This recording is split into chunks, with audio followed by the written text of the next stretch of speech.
Hey, hello. Welcome back to New 303, Hypotheses of the Unconscious. And this is part 2 of altered states. We'll be dealing with endogenous altered states. Now, the first thing that I want to do here is, very briefly, issue an apology on the timing. I'm trying to get caught up on all of this recording. I've had some errors, and I feel like it's just been like one thing after another. If you've ever had one of those stretches. And many of those things have come in the form of interruptions, but which is particularly pernicious for me because I often either don't want to start recording if I feel like I don't have an adequate slot of time in which to kind of fully unpack things and sort of, roll out my full set of thoughts, right? I don't want to. However, I have decided that I'm going to be flexible today.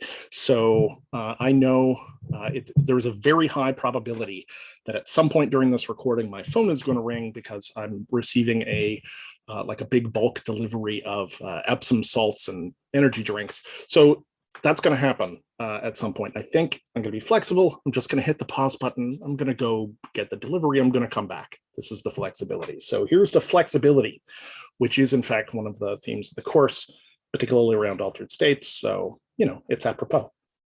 Okay, so as a brief recap of sort of the first part of altered states, right? So I talked a little bit about the study of altered states, going back to, William James within the sort of psychology framework, and looking at the fact that both, regular consciousness, as we pointed out, is actually highly variable, right? But that there clearly are states that are sort of outside of that, right? States that are considerably further away in a variety of experiential, phenomenological dimensions than the states that we think of as being our conventional core everyday states. And I propose to you that those, further out states had sort of three immediate benefits for our purposes, or three benefits for our purposes. The immediate benefit of the state and the potential of the no free lunch hypothesis, right? That there were certain kinds of states that altered states were going to be advantageous in. Kona coffee. Delicious. Okay, so there were certain states that they were going to be advantageous in, and an equivalent number of states they wouldn't be, but the point is, right, there's an immediate benefit to certain kinds of altered states. They might be creatively loosening, they might be anxiolytic, they might be energizing, right? They might be introspective, et cetera, et cetera, et cetera. Secondarily, okay, there's the way that these things sort of stretch the boundaries of awareness. So they make us aware of a potential destination, which we may not have been aware of in a certain sense, right? They make us aware of a state which we may not have been aware of. And then third, of course, that they're pushing the boundaries of cognition. And in this sense, what I mean is that by pushing the parameters of the state space, they're sort of teaching the brain a new bag of tricks and relativizing things in a certain kind of way. And part and parcel of that is laying down through neuroplasticity certain kinds of long-range connections that may make, right, certain kinds of integrations within the brain easier, right? It sort of lays the trail of breadcrumbs that is eventually going to potentially consolidate into a much firmer pathway of integration between areas that might not previously have been integrated. And of course, as part of this, it's shifting around the firing pattern, the network pattern, right? So it's shifting around the neuroconnectivity in terms of integration and dissociation in such a way as to potentially reveal states that haven't been revealed. So all these things are sort of beneficial in terms of looking at altered states, and specifically why altered states are relatively interesting when we're dealing, as a category, when we're dealing with the unconscious and unconscious exploration. Okay. And we talked a little bit about sort of a few of the implications of that, generally speaking. Okay, but I want to remind you again, as we're going through this, that although we are going to consider some of the frameworks with which, you might be able to begin creating a taxonomy of altered states, I want to counsel you that I don't think any of those are really adequate, right? We are still, as I said, in the phase of dried finches. Right? We are still collectors of curiosities. So with that in mind, right, although I'm going to do a certain amount of relating, okay, and I would encourage you to think about it as well, I'm not going to aim at any kind of like rigorous systematicity. What we're going to do is basically go through it in a curio fashion. We're going to do sort of a series of slides, but I want you, not literally slides because I hate slides, but like a series of sort of travelogue slides, right, of the various things that we've seen. Here's this state, here's this state, here's this state. We're going to talk about those things a bit in overview, right? But I want you to sort of be holding those things lightly and letting it percolate, right? Giving some thought. Maybe you will be the one who will finally come up with some kind of systematic taxonomy for such things. So, okay, so here we go. So having gone through that whole overview, endogenous altered states. So although the endogenous exogenous line, okay, is one that as I think I will point out more as we go, is considerably more fraught than we might otherwise imagine, it does form sort of an interesting starting point, okay? So I already spoke to the universality of altered states, that they occur across individual, cross culture, and indeed cross species. Now I want to talk about some of the common endogenous, that is to say internal, altered states, because it is often the case that the endogenous altered states, because they're endogenous, because they're internally produced, are the altered states which are most readily accessible to people and most recognizable. Okay, now, first off, I want to reiterate again, there is no such thing as normal consciousness. Normal consciousness is a set of states, right, that we're fluctuating in through the course of the day, right? Our attention is wavering, our energy is wavering, our levels of dissociation and integration are wavering and changing. Aspects are occurring sort of in our affective systems, emotionally speaking, right? It's not unified by any stretch, okay? And you can have a day, I mean, think about it, right? You can have a day where you are wandering around in a haze of blue blah, right? And then all of a sudden something happened and there was just the most piercing moment of, Maslow-esque peak experience, and everything suddenly sharpened up around you. And, you experienced a moment of awe and beauty that kind of possessed you and seized you and broke the other thing. Okay, are those two things the same state? Obviously they are not. So I want to point out that just in the everyday, I mean, not that sadly piercing perceptions of beauty are everyday, but in the everyday there is lots of variation. However, with that in mind, let's take a look at things that pretty obviously differ from that. So one of these I already mentioned offhand previously, but I think it's an interesting one to sort of start with. And I have a bit of theory around it, which is spinning. Spinning. So we see kids spinning, right? This is often a phase that they go through, although, it can last surprisingly long if they're interested in it. But you'll see kids spin around and around and around and around, right? And then fall over on the lawn, often kind of giggling and sometimes making themselves sick. There are variations of this, obviously.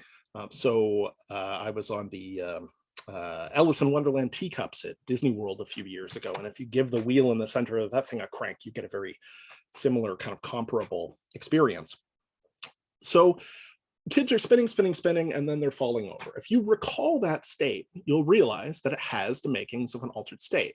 What's it doing? It's sending unusual, anomalous data to the inner ear, the systems of balance, and then those conflict in important ways with the perceptual systems. So if you spin around and around and around and stop, you're going to feel badly wobbly and off kilter, okay? Your vision is going to do a kind of like track shot adjustment thing as it attempts to keep up with the fluid in your ear, right? And in general, you're going to be woozy and kind of nauseated. Why do kids seek this out? Well, why would they do that, right? Nausea, disruptions of perceptual tracking and dizziness, those do not seem like pleasant experience, right? Indeed, I have a good friend who as an unfortunate sort of byproduct, a medical byproduct of a treatment, got quite severe vertigo months and months ago, is experiencing severe vertigo. This is very much what his experience is like. Likewise, my friend John, for Vicky, has Meniere's. He gets inner ear spinning. These are states of torture for them, right? They're awful, awful, highly unpleasant. So why do we do it? Why do kids do it? It's an interesting question, right? They seem to do it for no other reason than to vary their perceptual framework. They vary it to, right? They do it for the novelty of the experience. It's a strange experience. Likewise, hanging your head over the edge of the couch, it doesn't sound like much, but it gives this shift in viewing, right, which allows you to sort of pretend the room is upside down if you, right, if you suspend your disbelief in a certain sense, right? If you suspend your critical faculties long enough to sort of take the room as being upside down, it's like you're on the ceiling. It's simply the novelty value of this. Now, one of the proposals that I actually want to make in this respect is that, not necessarily but for kids, but in general, there may be more going on there. And so in order to discuss that, I want to consider one of the mystical religious traditions where we actually see spinning being used as an intentional method of consciousness alteration, which is to say Sufis, whirling dervishes.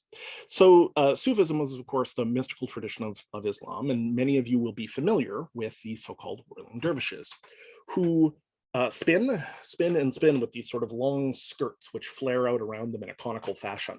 And in groups of them, they'll spin and spin as a method of sort of prayer and as a meditative act. Now, there are a bunch of speculative reasons that we can suggest why that might be. When I was first lecturing on this a few years ago, a student made a very interesting argument for the idea of sort of centrifugal and centripetal force concentrating on you and radiating out from you as a kind of embodied way of sensing like a certain sort of centrality within mystical experience. One becomes the center, they become the moving center. I thought that was a very interesting proposal. One of the ways that I have tended to look at it is I have the sneaking suspicion that spinning continuously in this way probably serves to hyperactivate your cerebellum. Okay, so what's that mean? Because some of you don't have a neuroscience background. Okay, cerebellum is this big bulb of tissue at the base of the back of your brain, okay, near your brainstem. It has increased more in size over time than any other part of the brain for human beings, including the neocortex.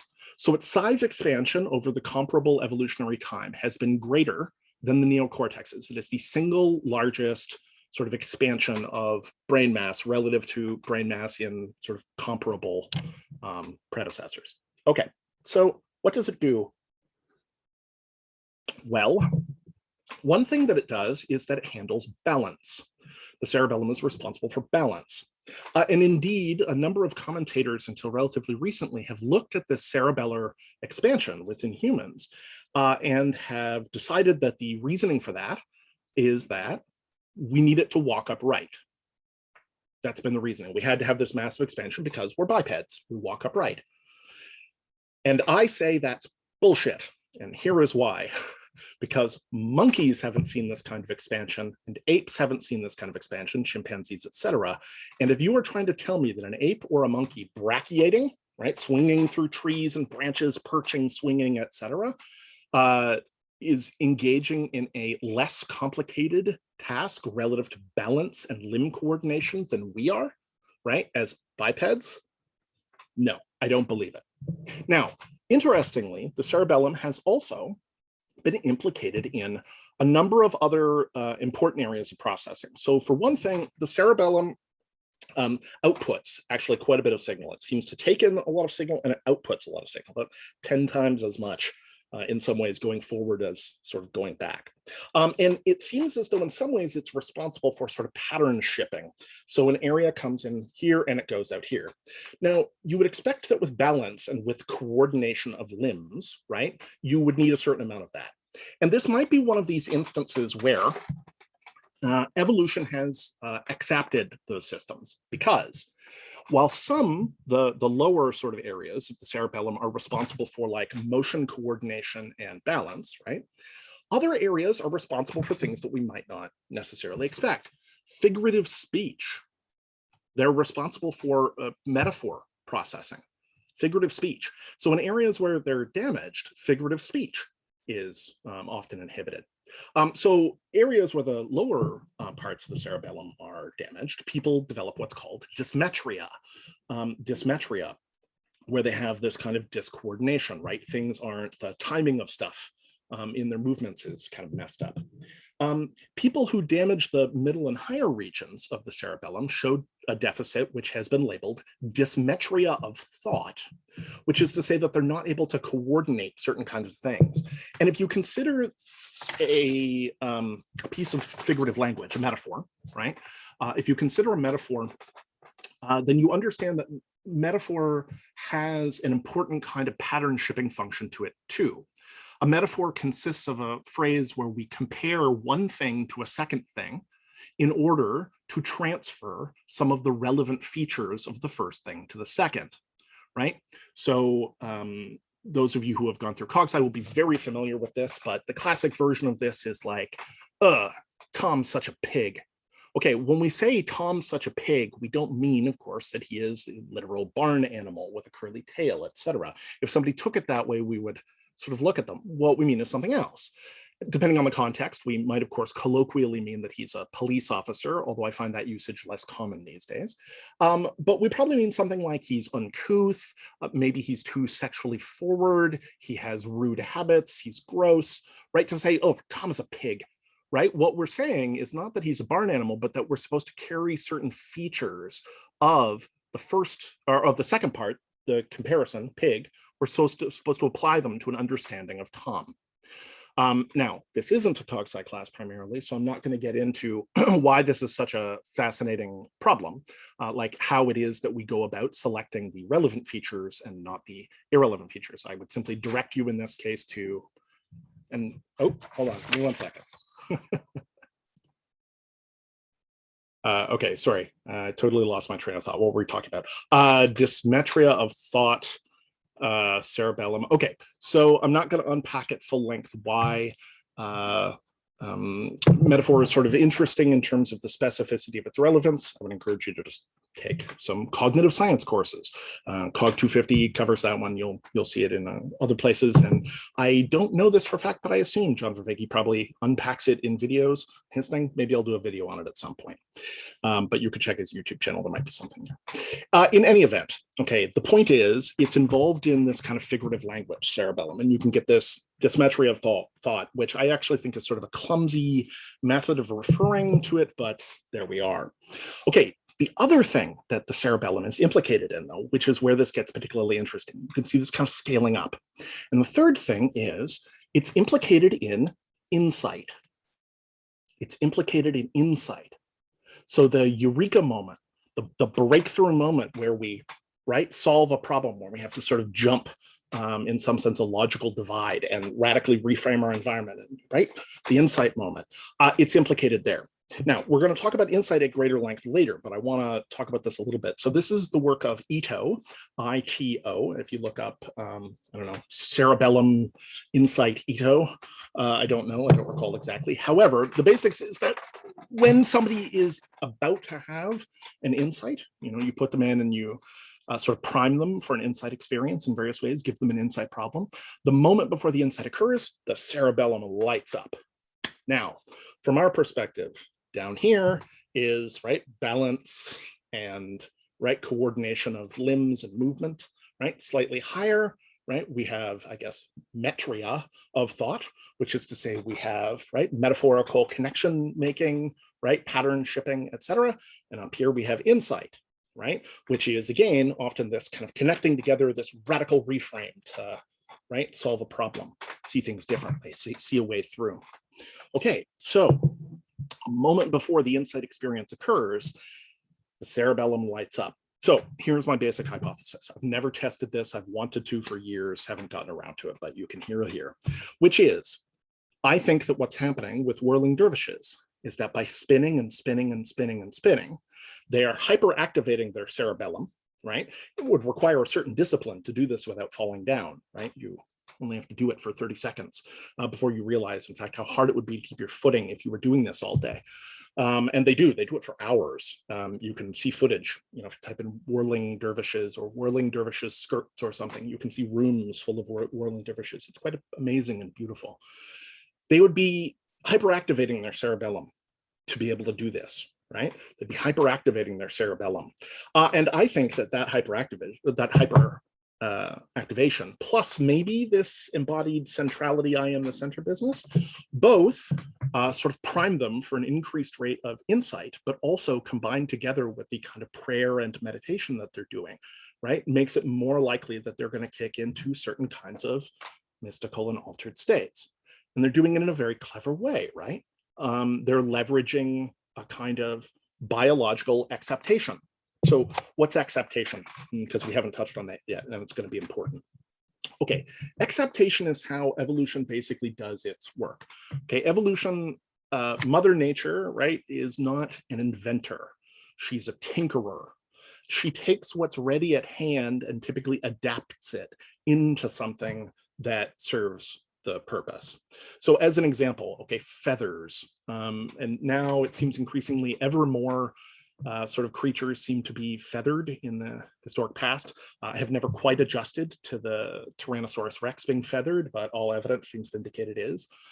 So it was sort of like a big terror chicken. I've never adjusted because I grew up with the big scaly green one that, you know, the Jurassic Park one.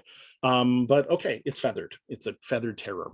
So feathers quite likely originally evolved for basically the same purpose as hair, right? And as fur, which is to say insulation.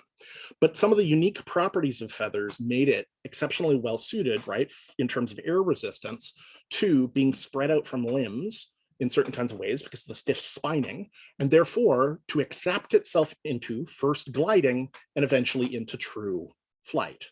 Right? So there's kind of air resistance that has to do with insulation properties, right? You don't want all the warm air leaving your skin. And that is accepted along with the spines into first gliding, right? Through evolution and then eventually true flight. Another good example of acceptation is the tongue. So the tongue originally evolved, of course, as a food mover, a mastication aid, and also a chemical sensor. Specifically a sort of opportunity threat sensor. So the mastication aid part, like it's a fairly kind of dense muscle that moves around both to make sure that the food gets into the grinding apparatus of my mouth, right? Mastication is to move food around in your mouth, primarily speaking, right? But also, of course, it's in there, right, with an extremely dense bundle of nerves for all of this fine muscle control stuff, but also as a poison detector and as an opportunity detector. So taste buds, right? I can taste if something's sweet. I can taste if it's salty. Those are very important for life. But I can also taste if it's bitter. And bitter things, there's a reason kids have a hard time acquiring the taste for bitter foods. And we have to acquire it by losing typically a bunch of taste buds. And the reason is that bitter things are often poisonous. Bitter things are often poisonous alkaloids that you want to avoid. So bitterness, is one of these warning signs that we get through acceptation. Okay, fun fact, I don't want to go too many digressions deep, but as many people may or may not know, we have 5, maybe 6 taste receptors on the tongue. Everything else is smell. But we have 5 taste receptors on the tongue, right? Sweet, salty, sour, bitter, and umami. Right? So some of you will know this and some of you won't. Umami produces a kind of savory taste. And it's triggered by a number of things, but it's primarily triggered, in fact, by monosodium glutamate. Okay, so MSG, which is not harmful. Many people think that it's harmful or cancer causing, so on and so forth. Doesn't seem to be any indication of that. That all seems to be a kind of medical hoax. But MSG is a very popular food additive in lots of places. It's a core component in sort of bouillon. So when I lived with a Hong Kongese friend and we went grocery shopping together, she'd be like, get a thing of MSG. And I'd be like, what? She's like, MSG. And eventually I would realize she was pointing at soup stock, right? Like chicken soup bouillon. And I was like, what are you talking about? This is soup. And I pulled it down and she turns it around and says MSG. And indeed, there it is in the ingredient list. Now, I like MSG. I think it tastes delightful if you don't use too much of it. But anyway, MSG. So we have evolved to detect all of these different things. But why have we evolved to detect MSG? It's an interesting question, right? Because MSG is not widely sort of naturally occurring in the environment. It is typically now synthesized or harvested commercially from certain forms of seaweed, but we weren't really evolved under those conditions. It occurs in mushrooms. So some people use this probably as some kind of variant on the stoned ape hypothesis to indicate that, you know, we like it because we like eating mushrooms, but mushrooms don't have a lot of nutritional value. So it's not clear why that sensor would be sort of present, right, per se. However, one place that it does turn up in enormous abundance, and this is in fact how it used to be harvested, is that MSG will spontaneously crystallize in accrescences on the underside of rotting meat, right? And that's how it used to be harvested. They would leave kind of carcasses heaped up, and the monosodium glutamate would accumulate. They would scrape it off, right, basically, and then purify it. So why would we have a taste receptor on our tongue whose seeming sole purpose in our evolutionary environment would be, right, to pick up something that that accrues on the underside of rotting meat? And what I'm going to suggest to you is that this is probably good evolutionary evidence that early human beings, of course, were meat scavengers, which shouldn't surprise us. We're sort of general omnivores. We can consume an enormous number of things. Scavenging is a highly effective way to, right, to get extra calories. And if you really consider it, human beings enjoy like a remarkable diversity of rotten food, right? Think about it: cheese, yogurt, wine, beer, bread, kimchi, 1,000-year-old eggs, which I love and I used to buy along Spadina, and my housemates were so mad at me because when you unwrap one of those things and it comes out of its alkaline mud, it smells like an open grave. They're delicious, but my housemates would be quite mad. So 1,000-year-old eggs, the list goes on and on and on. Humans love rotten stuff, rotten fish, right? Fermented fish, anything you can think of that's sort of fermented, aged, etc., right? Aged beef, etc. If it isn't loaded with significant numbers of preservatives, odds are you're eating something rotten. Humans love eating things that are rotten. Now, rotted meat would be somewhat advantageous to eat because it's partially broken down. This is effectively the same reason we cook, right? We cook meat because it's difficult for our guts to digest it in its entirety, right? If we eat sort of raw meat. And cooking is basically a little bit of high-speed rotting or prefab chemical pre-digestion outside of our body, right? We mince it and cook it so that it's partly broken down so that we can access it easier with our digestive system. But I think that the MSG thing is this really interesting kind of instance where we can see that we can see some of the telltale traces that we're in fact scavengers, like we're a species of garbage-eating apes, and I love that. So, okay, but let's bump back up. Acceptation. So the tongue evolves as a poison detector and an opportunity detector, maybe as a rotten meat detector, and as a masticator. But what that means is we have this right? We have this organ, this muscle in the middle of our mouth, close to our airflow, which is already sort of pre-wired, right, with a set of very dense nerves. And thus you can see the other function that the tongue takes on for human beings. We use it to control our airway to produce language. Now, it wasn't produced that way de novo, right?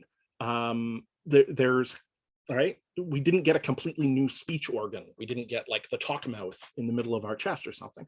We accepted an existing system. There are lots of things with tongues that can't speak. We can speak, right? And this is fairly innate, right? We have to be in a language environment to acquire it for the most part, so much as we know.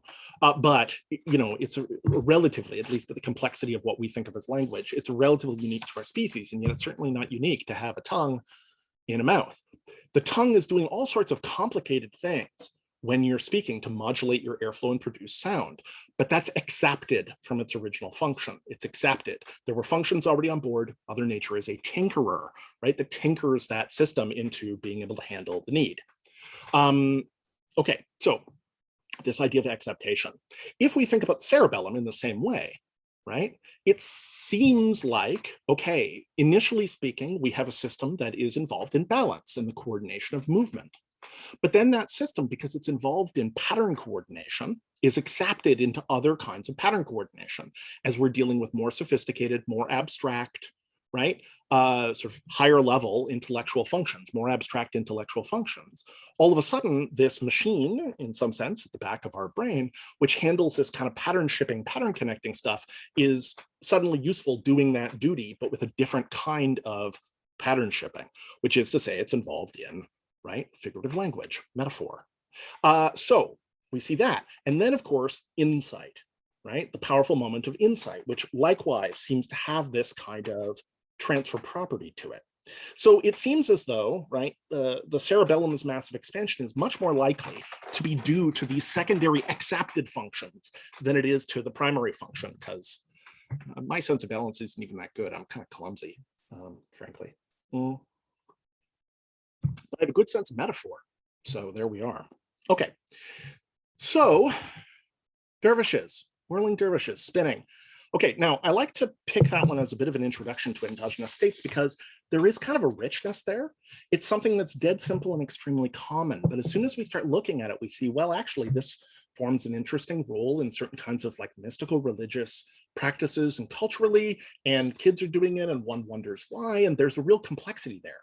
And I don't even want to propose that this accelerated insight, right, that raising the base level of activation in the cerebellum then potentially provokes that insight.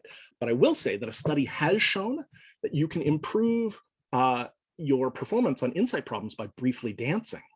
Same kind of thing, right? Limb coordination, balance. In order to dance, you're doing something that's a bit more sophisticated than just strolling around. So I think that there is actually some interesting support for this. Not that it's settled. I've never run that experiment, but there you are. That's what I think. So you can see how this is an interesting example already. It's something that's sort of dead simple, and yet it has potentially these relatively sophisticated effects, right? And it can be elaborated. It can in fact be accepted into these relatively complicated systems of intentional self-transformation, intentional state change. Okay, so spinning. So let's talk about another one that comes up quite a bit, sleep deprivation. So sleep deprivation is a well-known altered state. You'll see it turn up in shamanic contexts, anthropologically, all over the place. So it's a relatively common sort of ritual preparation phase to go through a certain amount of sleep deprivation, right? So stay up all night and then perform something at the dawn, that kind of thing. It's a little less common than fasting, food deprivation, which you also see. But you do see sleep deprivation. Now, sleep deprivation is pretty variable in terms of its effects on people. Some people tolerate sleep deprivation remarkably poorly, okay? Like basically once they get past 16 hours, it seems like they shut down. I know a few people like this. I literally know somebody, my brother-in-law, has never pulled an all-nighter. I mean, he's approaching 50. He's never pulled an all-nighter. Maybe turned 50. I think he turned 50. Yeah, he did. Turned 50 in August. He's never pulled an all-nighter in his life. Now, I find that quite shocking, actually, in a way. I've pulled so many all-nighters. Indeed, I used to kind of do it for fun about once a week.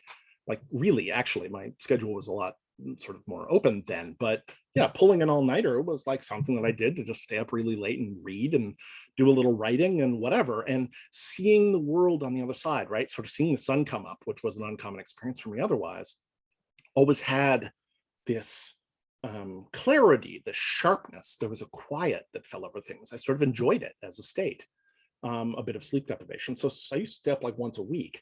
When I was 18, yeah, I stayed up for the longest uninterrupted span of time I have ever stayed up in my life, which was 4.5 days, 5.5 days, 5.5 days.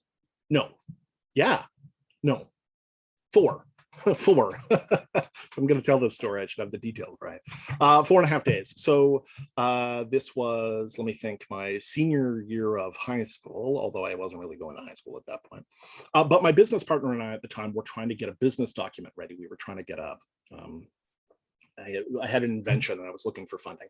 So we were trying to get this document written basically to present to a bank, and I had sent away and had the document done, and it came back and it was terrible. So like 2 weeks ahead of our meeting, we had this terrible report, and so we just decided to redo it ourselves. And so over the span of a week, he and I worked nearly uninterruptedly to do research, writing, graphics, and we got this thing to like a small publisher that did like yearbooks and got a few of them printed off in hardcover. And it was remarkable. And 4.5 days of sleeplessness is a long time. He took some micro naps, but I basically powered through with caffeine, Coca-Cola, coffee, and chocolate-covered almonds.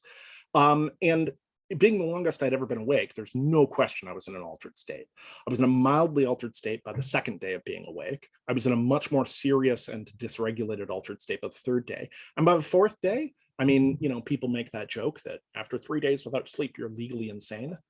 Well, I don't know if you're legally insane, but, you know, I had so much stuff going on in my peripheral vision, hallucination wise, that I basically just stopped ignoring it. I was hearing little voices, like I was really kind of out of it. And my emotions were highly dysregulated, but I could keep just enough focus to kind of keep going.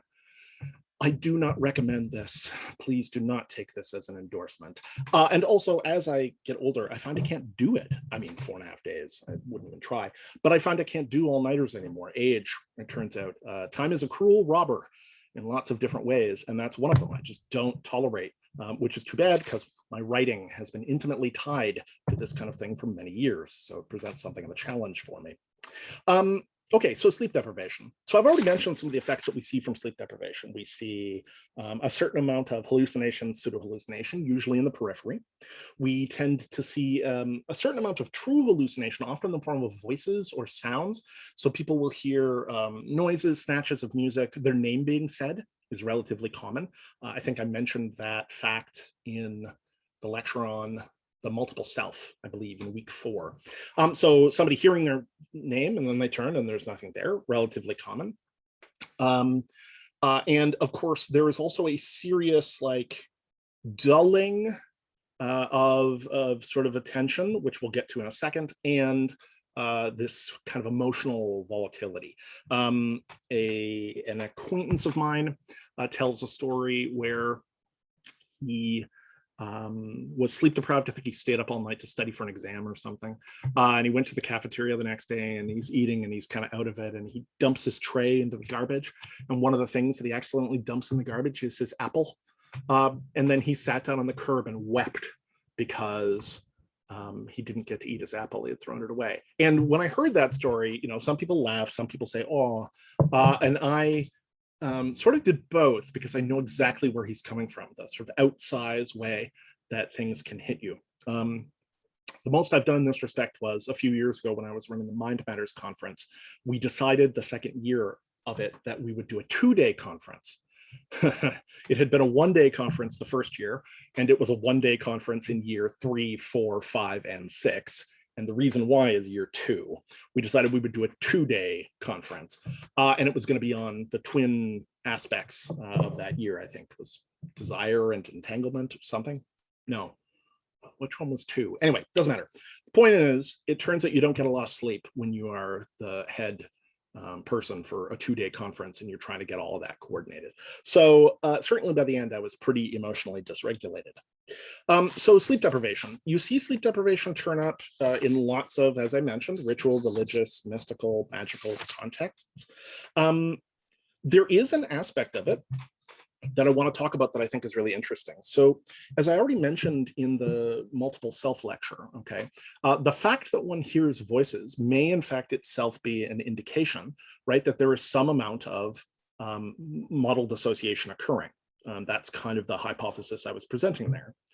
And there's an interesting aspect of this, which again leads to a hypothesis on the subject that I've had for many years, which I'll share with you.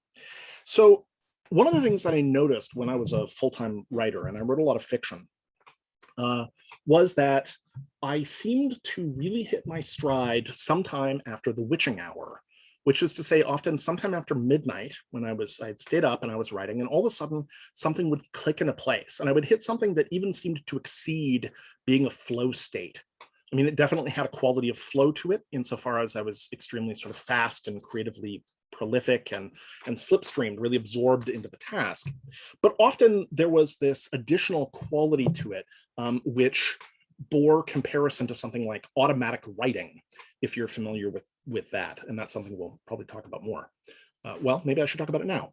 Automatic writing. Automatic writing is a spiritualist, occult, parlor trick, a parapsychological practice where people sort of write, typically by hand, okay, in such a way, or sometimes induce a trance until their hand starts writing on their own without the apparent input of their conscious mind. So their agency doesn't seem to be involved, but they start writing. If you look around, you can find lots of techniques for this in the late 19th and early 20th centuries. It was a very popular kind of as a parlor game. I tried to run a group for this once for Halloween for the Jungian Society, and it was a dead bust because it turns out that if you get too many people together in a room without a high degree of kind of commitment to the task in question, you're inevitably going to get performative stuff and humor, and then you're completely breaking the mood, right? And if you break the mood, you're going to break the suspension of disbelief, I suspect, that's required for the effect to kick in, right? Because everybody starts being either self-conscious or whatever. So it was just too many people, and it was too kind of informal. But if you had a small group, or indeed if you could assemble a larger group that was dead serious about this, you can definitely do experiments with it. I have had some experiences of this kind. So automatic writing, which I would propose to you is not primarily spiritualist in its explanation, at least certainly not within the framework of this course. Hold it lightly, but still.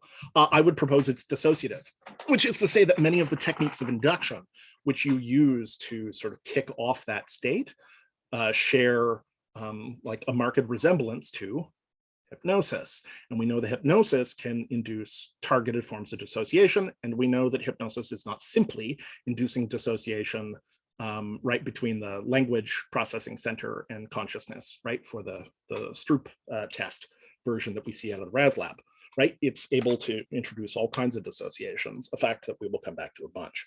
Okay, so there's this like late night witching hour writer's quality that I noticed, which had this very, it was like a flow state, but the text and especially the characters and dialogue really seemed to be flowing through me in this powerful way.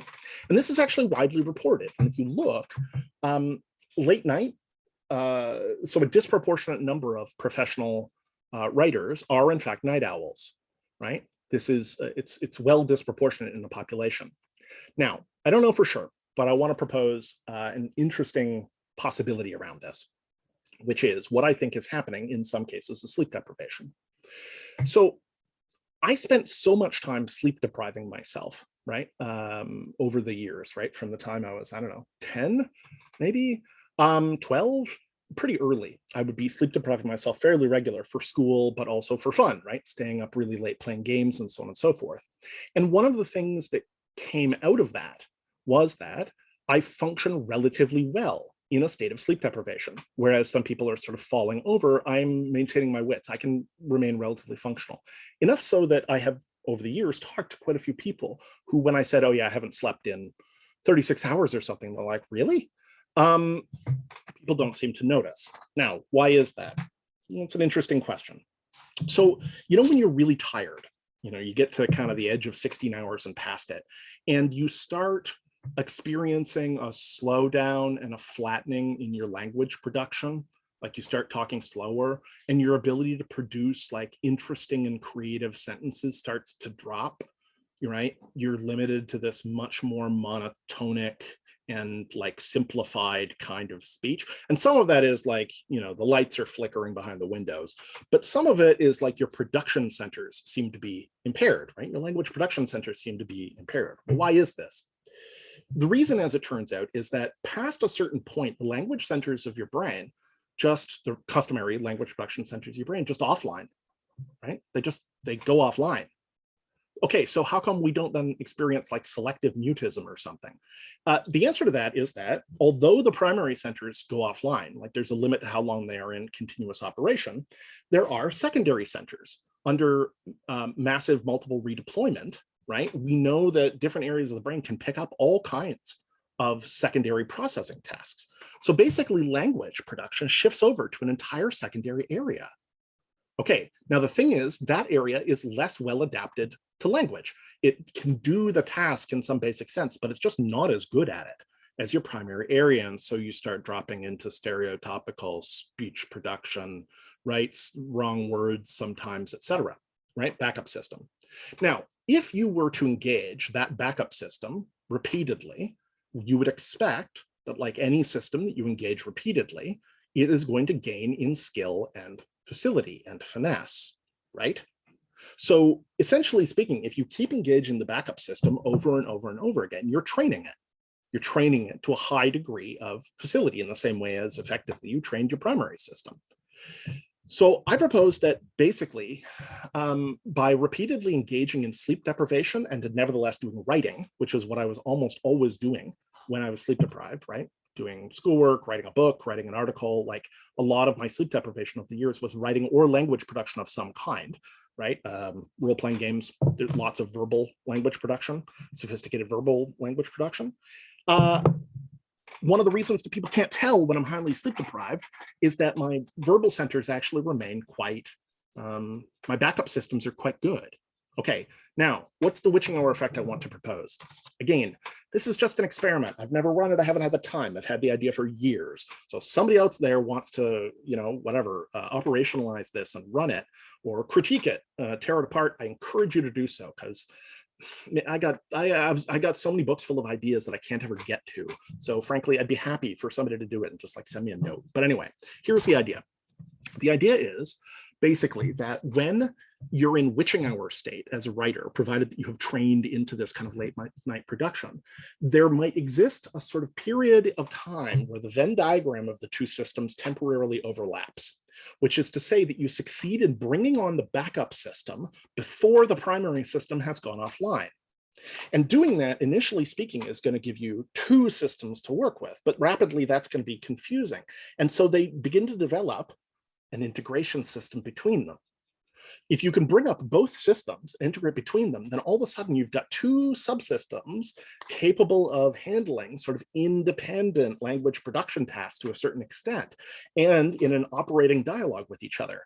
And that is why I think the writing comes out like a fire hose of flaming gasoline. That was kind of a mixed metaphor, wasn't it? It was paradoxical. A fire hose full of flaming gasoline. Anyway, it really blasts, right, in this state.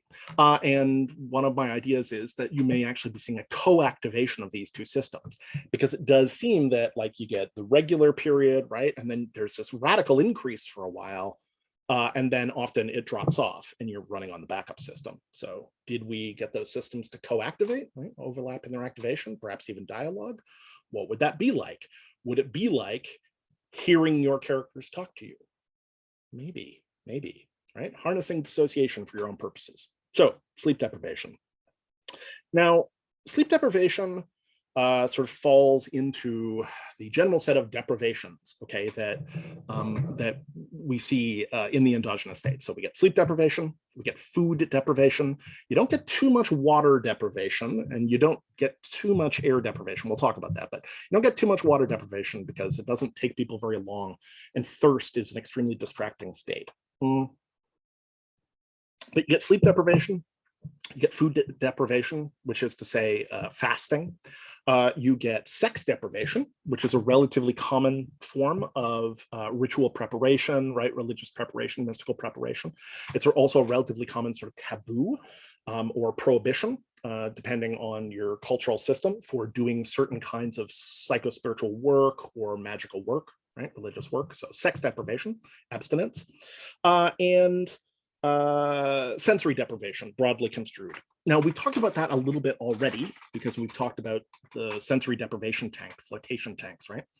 But I want to talk about these other ones just a little bit. And then I want to talk about something that interestingly combines them. So just as a way of thinking about them not in isolation. So fasting, food deprivation is remarkably common.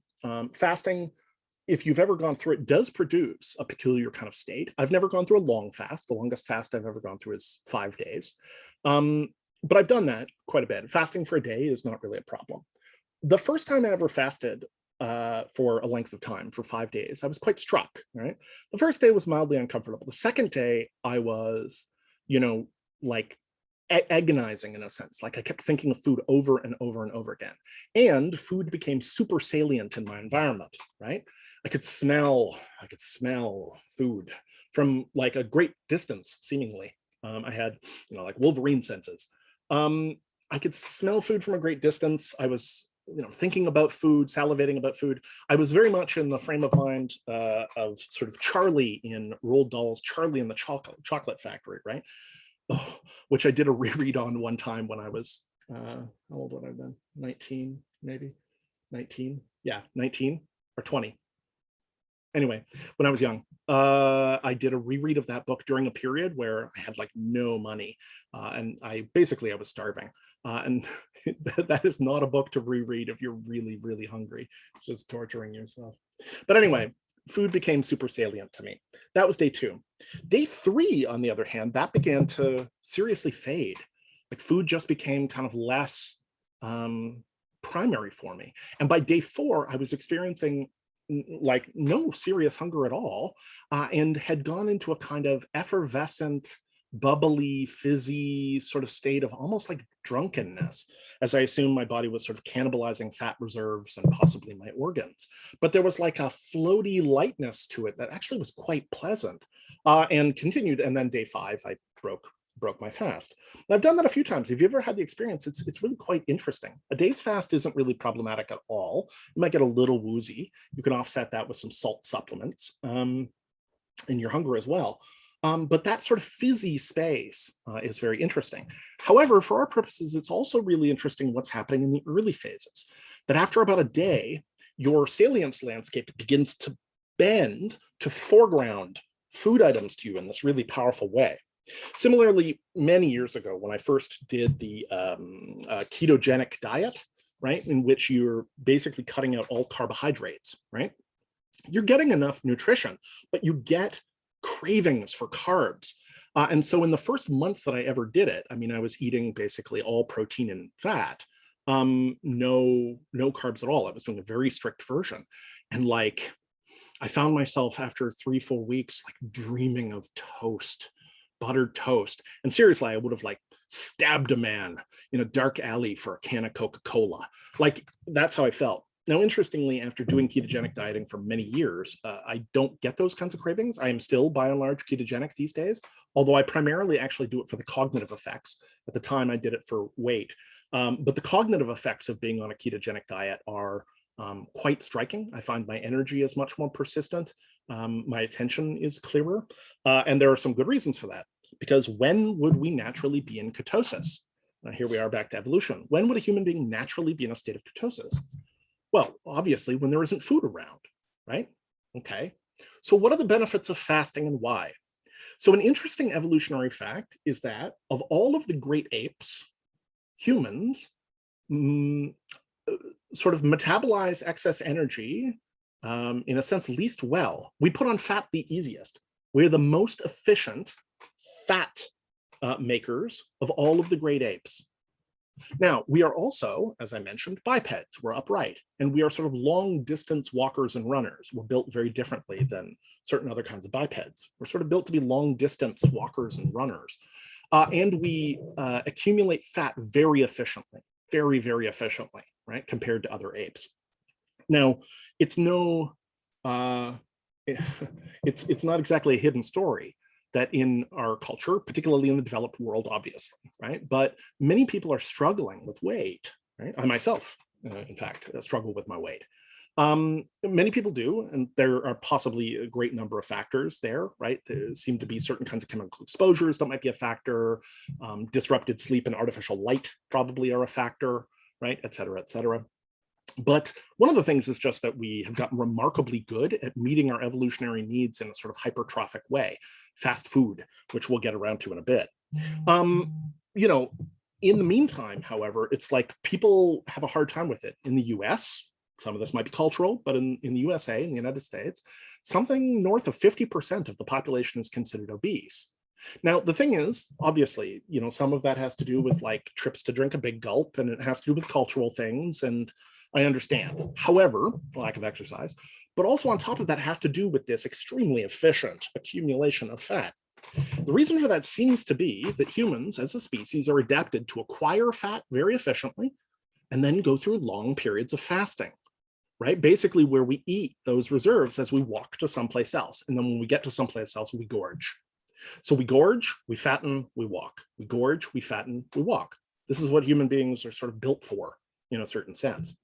Fasting undoubtedly has a number of benefits, not least it seems to have benefits in terms of life extension, curiously, if you run a caloric deficit, although running a caloric deficit that's sort of low enough or the deficit is high enough, but running a calorie count that's low enough to really see life extension benefits tends to mute your sex drive, make your hair gray and brittle, and to, generally speaking, dampen sort of your joie de vivre, your zest for life.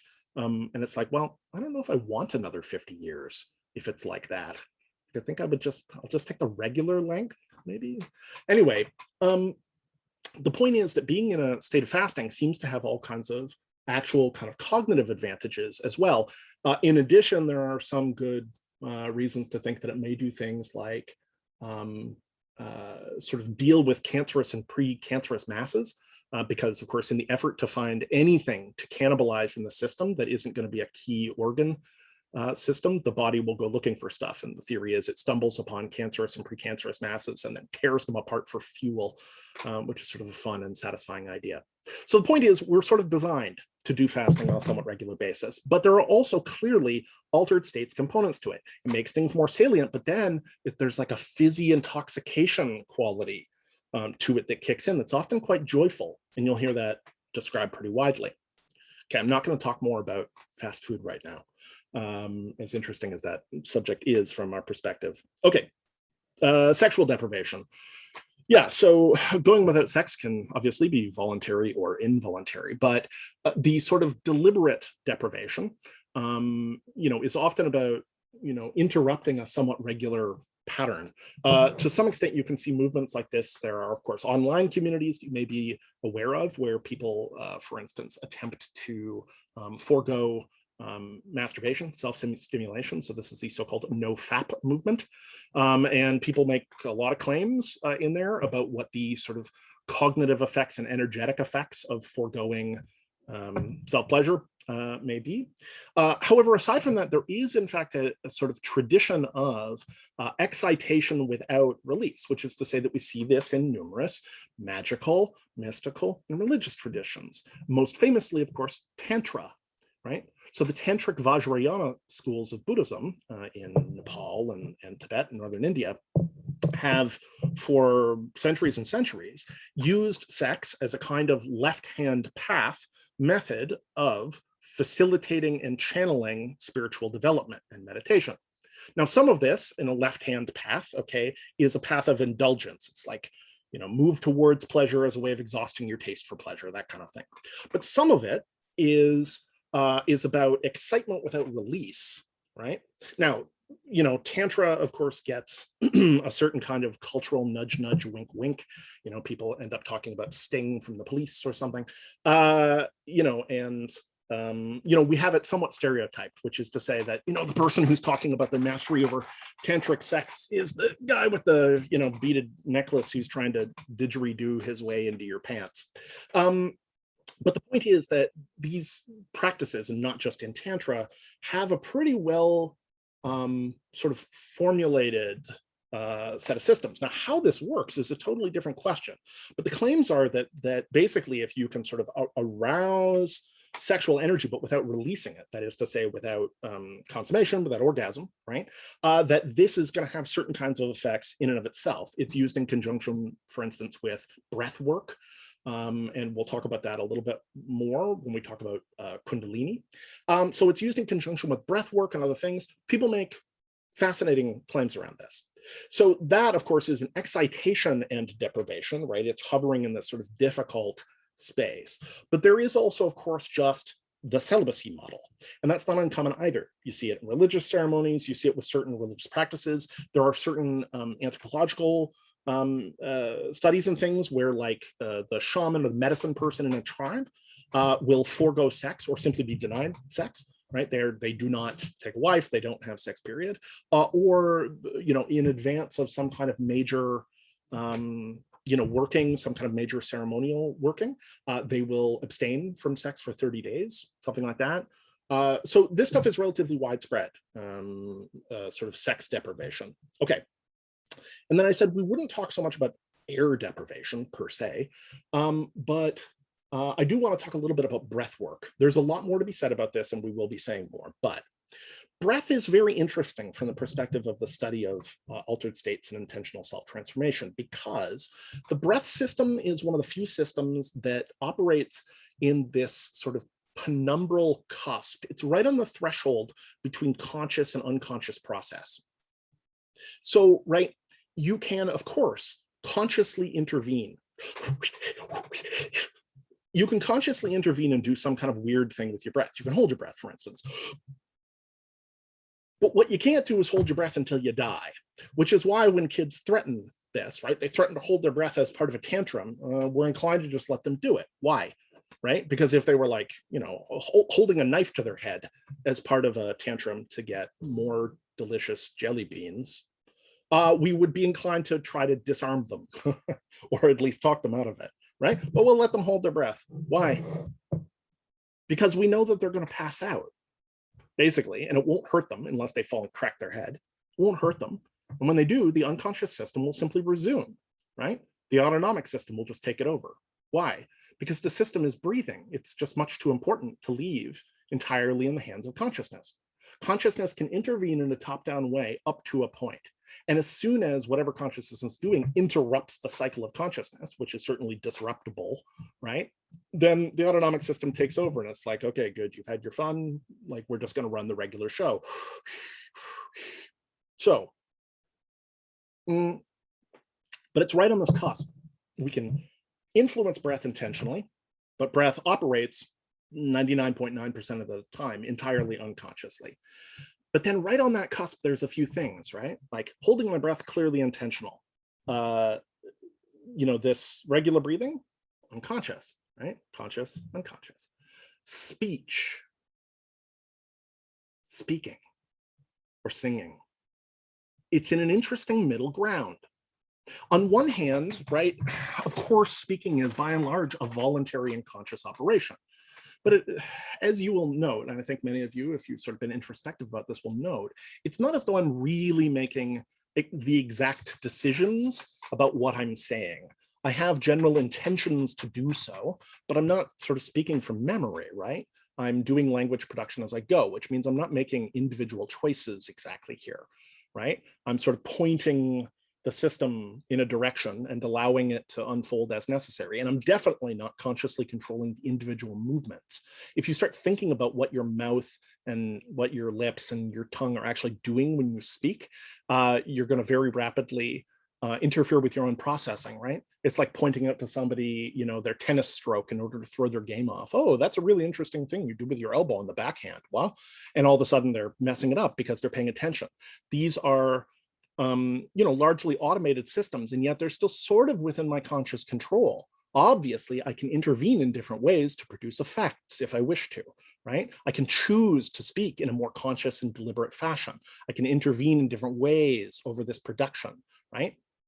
And I could do all kinds of, you know, conscious kind of modulation effects, right? If I want to, I could speak like this or something. Like, so the point is that it's in this penumbral cusp, and so is breath work. The control of breath, right? The simplest version here is like, you know, the even and deep breathing that we see in something like a meditation practice. But more extended breath work often modulates this in curious ways. So it'd be like exceptionally deep breathing and hold and out, or a big difference between in breathing and out breathing, or sort of short bursts of breathing, which are designed to seemingly kind of mimic hyperventilation or hypersaturation of oxygen in the blood. It's like where we're using our diaphragm, a little like Lamaze, or like if people are familiar with him, Wim Hof, the so-called Iceman. Wim Hof does a form of breathing which somehow gives him Arctic superpowers. We'll talk about that later. He can immerse himself in freezing water for like really long periods of time. And it's in some ways kind of hard to explain. So we'll talk about Wim Hof breathing. But if you're interested in looking into it, you can go ahead. WIM space HOF, easy to type, easy to spell. We also see breathing practices as being quite central in certain kinds of visualization and meditation and magical disciplines. Again, aforementioned sort of tantric practice. And when we see sort of Kundalini practice, a lot of that is explicitly linked to breath work, right? So breath work is one of these places where it does seem, there are lots of yogic practices which involve selectively breathing in through one nostril, right? So restricting your airflow. So there are sort of restrictions of airflow, changes in patterning, changes in oxygenation. There are all sorts of ways that people are using breath to modulate their states. There's another one that you'll see kicking around every now and then, and it's a little dangerous, but it never seems to go away, which is to say some kind of auto asphyxiation practice. Now, one often hears about this in an erotic context. That is to say that one hears about sort of sexual asphyxiation or sexual auto asphyxiation. And of course, there are people who are interested in such things. There is a kind of blackout state which then occurs in the middle of some kind of sexual event, and that's a sort of a fascinating experience. It is quite dangerous. It's particularly dangerous to do with oneself, right? And in fact, you'll hear in the news periodically that somebody will have died on this account, right? Erotic auto asphyxiation. There are some celebrities who died this way, et cetera. So you got to be careful, because anytime you're cutting off air, you're cutting off oxygen potential to the brain, especially if what you're doing is occluding, right? Not just the airway, but like pinching off blood flow in some way. However, if you've ever had a blackout, you've experienced this effect on consciousness, right? It's like the stand up too fast. You get this kind of fuzziness, things start to decohere, like, and then often you're out. But in this case, often you go out, okay? And as you're coming back in from air, there's this like a stage where your perceptual field is not yet structured, right? It hasn't yet cohered in any. So there's this like middle altered state phase, and you kind of come into a fresh new, right? This is also a state that's relatively commonly reported after something like nitrous oxide, laughing gas, right? So post laughing gas, people get the coming back in where their particular framing of the world and themselves has not yet had a chance to reestablish itself, and they see things in a fresh and novel way that can be really quite striking and pleasant. So breath work and breath interruption falls into that. I cheated because nitrous oxide is of course exogenous, but we're not going to talk about that at length. Okay, so, and then of course we have sensory deprivation, period. And sensory deprivation, as well as social deprivation, which is a slightly different thing, we see being pretty widespread. So the aforementioned flotation tanks are an interesting example. There are lots of cultural examples, obviously, of the use of caves and small spaces to do this sort of thing, specific kind of huts, buildings periodically for this purpose, but often caves. And you'll also see it in particular cases of live burial. And I've never done that one. I've done various forms of total like light and sense deprivation, but I've never done live burial. That's an intense one, but it does get used as an initiation practice. And you can only imagine, I mean, if you're at all claustrophobic or this freaks you out, I would encourage you not to imagine it too vividly. But if you can imagine it very lightly, this is, didn't they release 2 horror movies on this theme in the same year? I feel like one of them had Ryan Reynolds. I feel like one of them had Ryan Reynolds. Is this just a dream I had? Ryan Reynolds in a coffin? I kind of want to Google it. Anyway, maybe I will. I think there were 2 films about live, like being buried alive. But being buried alive also, I mean, you're in a small space. It is, of course, a reminder in some sense of the mortality and the limits, human limits. But also, of course, it's extremely quiet and it's exceptionally dark, unless you want to like spend the whole time burning single matches like they do on TV and in movies, which is a bad idea because maybe your oxygen is limited. Typically with those practices, they leave them in airway. But the point is, like live burial, right, is an intense form of sensory deprivation. So with all the things attached to sort of flotation tank sensory deprivation that I previously mentioned, although considerably sort of less pleasant, I would wager. Okay, now all of these are interesting. Oh, sorry, there's one more, or maybe 2 more that I want to mention. Yeah.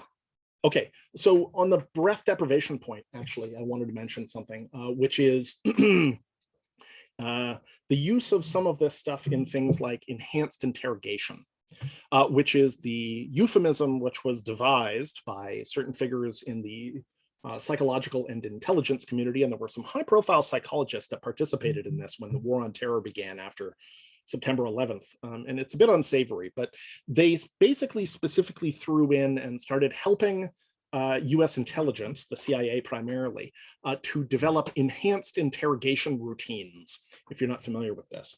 What they wanted specifically to do was to take some of the work around learned helplessness, and Martin Seligman, the same Martin Seligman who sort of was responsible in some ways for the popularization of positive psychology I mentioned in the first part of this lecture. Martin Seligman had done interesting work around learned helplessness. So I can give you an example. So like you take a dog, say, and you have a room subdivided by a low fence, okay? Theoretically, the dog can jump over the fence. And the room has a floor that's electrified. So what you do is, the dog is here, woof, woof, and you electrify the floor. And so the dog hops the fence. Right? And you train the dog to hop the fence, right? So, and the dog will hop the fence to get away from the electrified floor. Try not to think about this too much. And if you have a high empathy circuit, you maybe don't want to go, or maybe you do want to go into experimental animal psychology so that we can devise more humane ways of investigating these questions. You could become like Panksepp. You could be an owl tickler.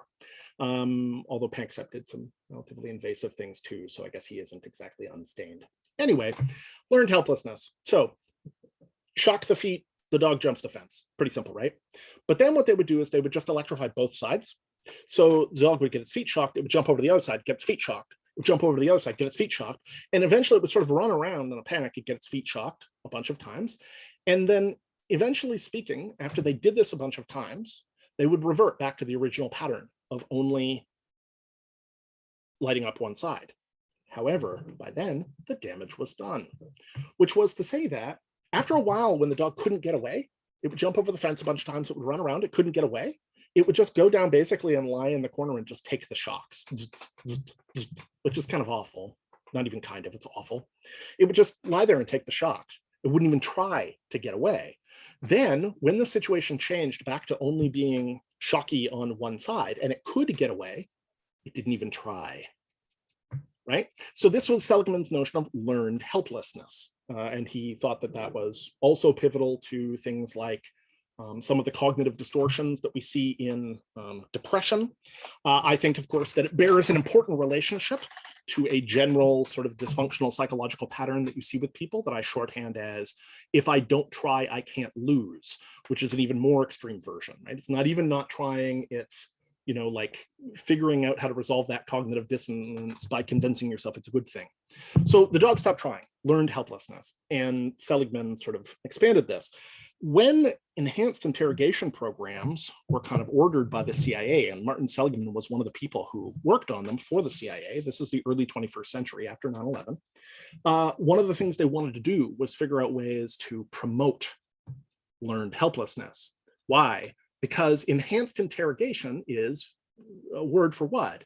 Torture, right? Interrogation is trying to get information out of somebody through various unpleasant means that doesn't want to give you that information, right? You're dealing presumably with sort of a hostile witness or an enemy hostile. So, right, they scooped up a lot of people and they wanted information. Now, there are a boatload of problems with this that I'll touch on. Not least is that we know for a fact, and we've known for a long time, frankly, that interrogation, torture-based interrogation doesn't work. It doesn't work at all. I mean, sorry, that's unfair. It probably works sometimes, but it's a remarkably poor source of information because after a certain point, people will tell you whatever they think you want to hear. They'll just make stuff up. And sometimes it's not even them making it up, right? They're not their conscious mind, their unconscious mind will confabulate. They'll start making stuff up and believing it, just anything to make it stop. It's more important to make the unpleasantness stop than it is to adhere to the truth. This is, of course, a general pattern that we see in the brain. So although the justice system and the public at large and every police procedural show refuses to acknowledge it, right? 50%, 49 technically, but 49% of eyewitness testimony is inaccurate. 49% of eyewitness testimony is inaccurate. Why? Because memories are not fixed entities. You may think you're a person who, and many people will claim to be, you might know somebody, be like, no, I have a perfect memory. I remember things perfectly. No, you don't. Your memory is reconstructive. We know this. Your memory is not concerned primarily with accuracy. It's concerned with utility. You'll take two different memories and kind of mash them together, right? We have many instances of this that have been sort of shown in the literature, in some cases fascinatingly, right? So eyewitness testimony is remarkably poor, and I have personal experience with this. I've seen, I once saw myself described as a piece of eyewitness testimony, and it was completely inaccurate. Height was wrong, hair color was wrong, my motorcycle was wrong, what I was wearing was wrong, etc. Okay, so I've had firsthand exposure to this, and of course I've seen it obviously in many times, and it's rare that you have an opportunity to check it. It'll be interesting now that we live in an age where everything is sort of documented and available through social media, how it affects those things. But the point is, memory is reconstructive. 49% of eyewitness testimony is wrong, but that doesn't stop it from being the gold standard in criminal defense, and a standard which in many places people are still executed on the basis of, right? They send people to capital punishment on the basis of something that we know is basically a coin toss in terms of its accuracy. Okay, well, likewise, enhanced interrogation doesn't work. It doesn't work. It produces bad information for the most part because it produces confabulation. We've known this for quite a while. There's an Arthur Miller play called The Crucible, which is sort of about McCarthy-era communism in the States. And it's also sort of about the Salem witch trials. And if you've never seen it or read it, it's amazing, and you should. But it has a lot to do with this. Under pressure, people will confess to all kinds of things, right? Why am I talking about this? Because many of these techniques of deprivation were specifically used as enhanced interrogation, as torture. If you want to produce a state, right, of learned helplessness, you want to put people into a state of intense discomfort that they are powerless over. And then you want to do things to shatter the expectations of trust. So one of the things that you do is you try to break any kind of relationship between their behavior and whether they are rewarded or punished. And very rapidly, they don't know what to do, so they just maximally reward. This is very like in reinforcement studies in the animal kingdom, variable reinforcement, like conditioning, learning. So if you want an animal to push a button the most number of times, what you do is, it's not that you give it like a pellet every time it pushes the button, and it's not every 5 times, it's not every 10 times, it's a random number of times to get a pellet. And that seems to generalize. Indeed, that is the same principle at work that the psychologists and economists who work on things like video games have employed. So things like World of Warcraft, right? The quest to find a better pair of boots.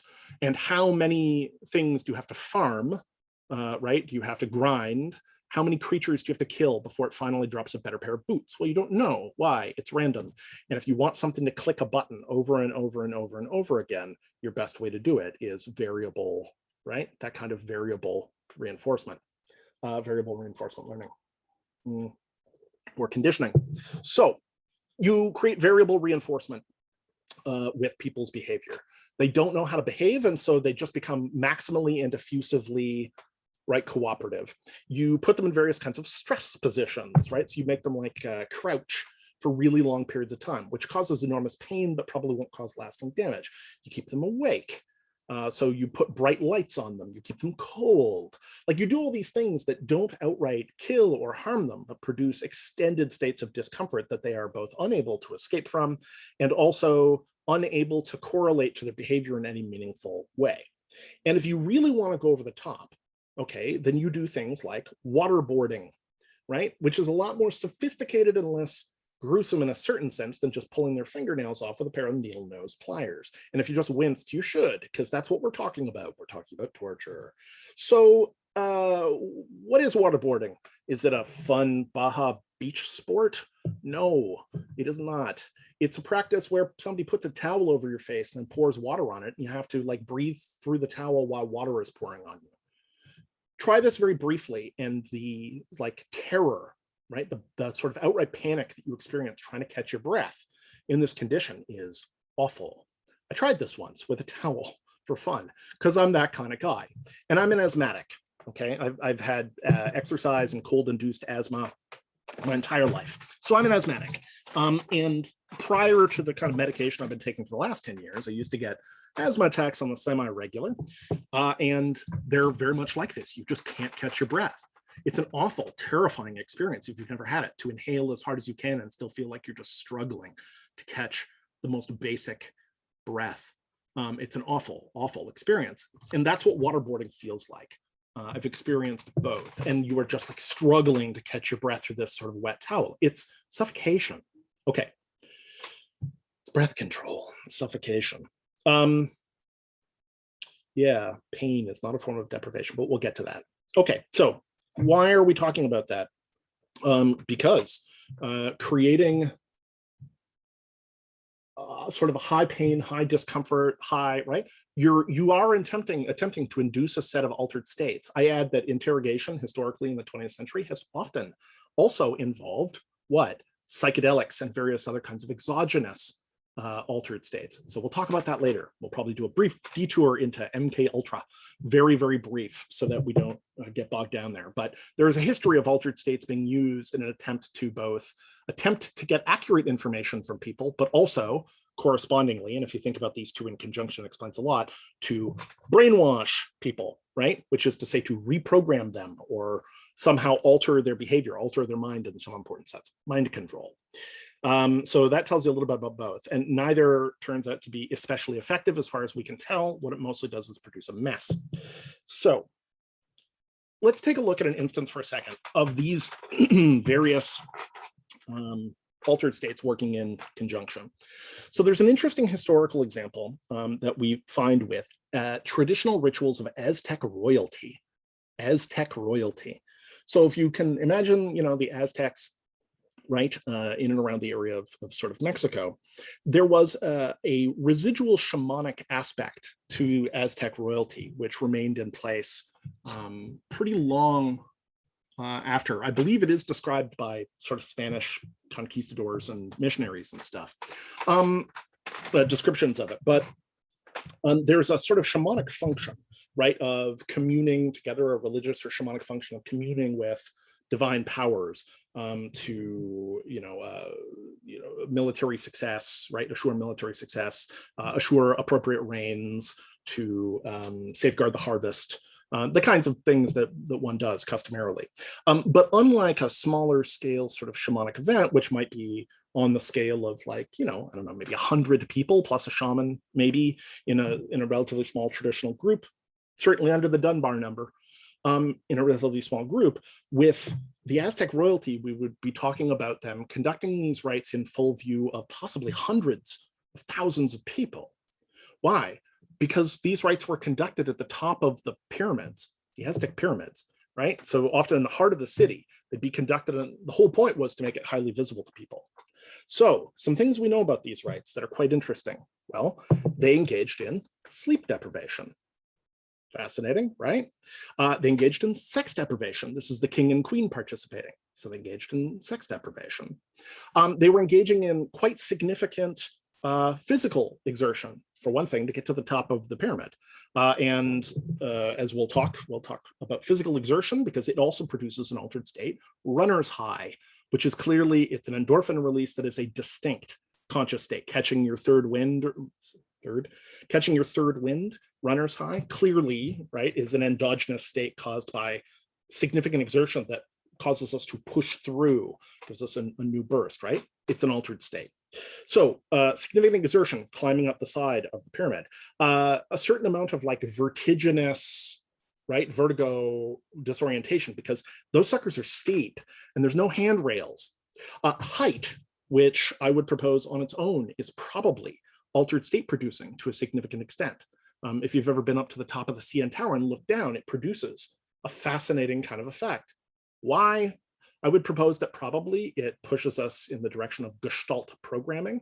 So if this is an axis that we'll touch on more later, but Gestalt, featural, Gestalt, featural, forest, trees, Gestalt, featural.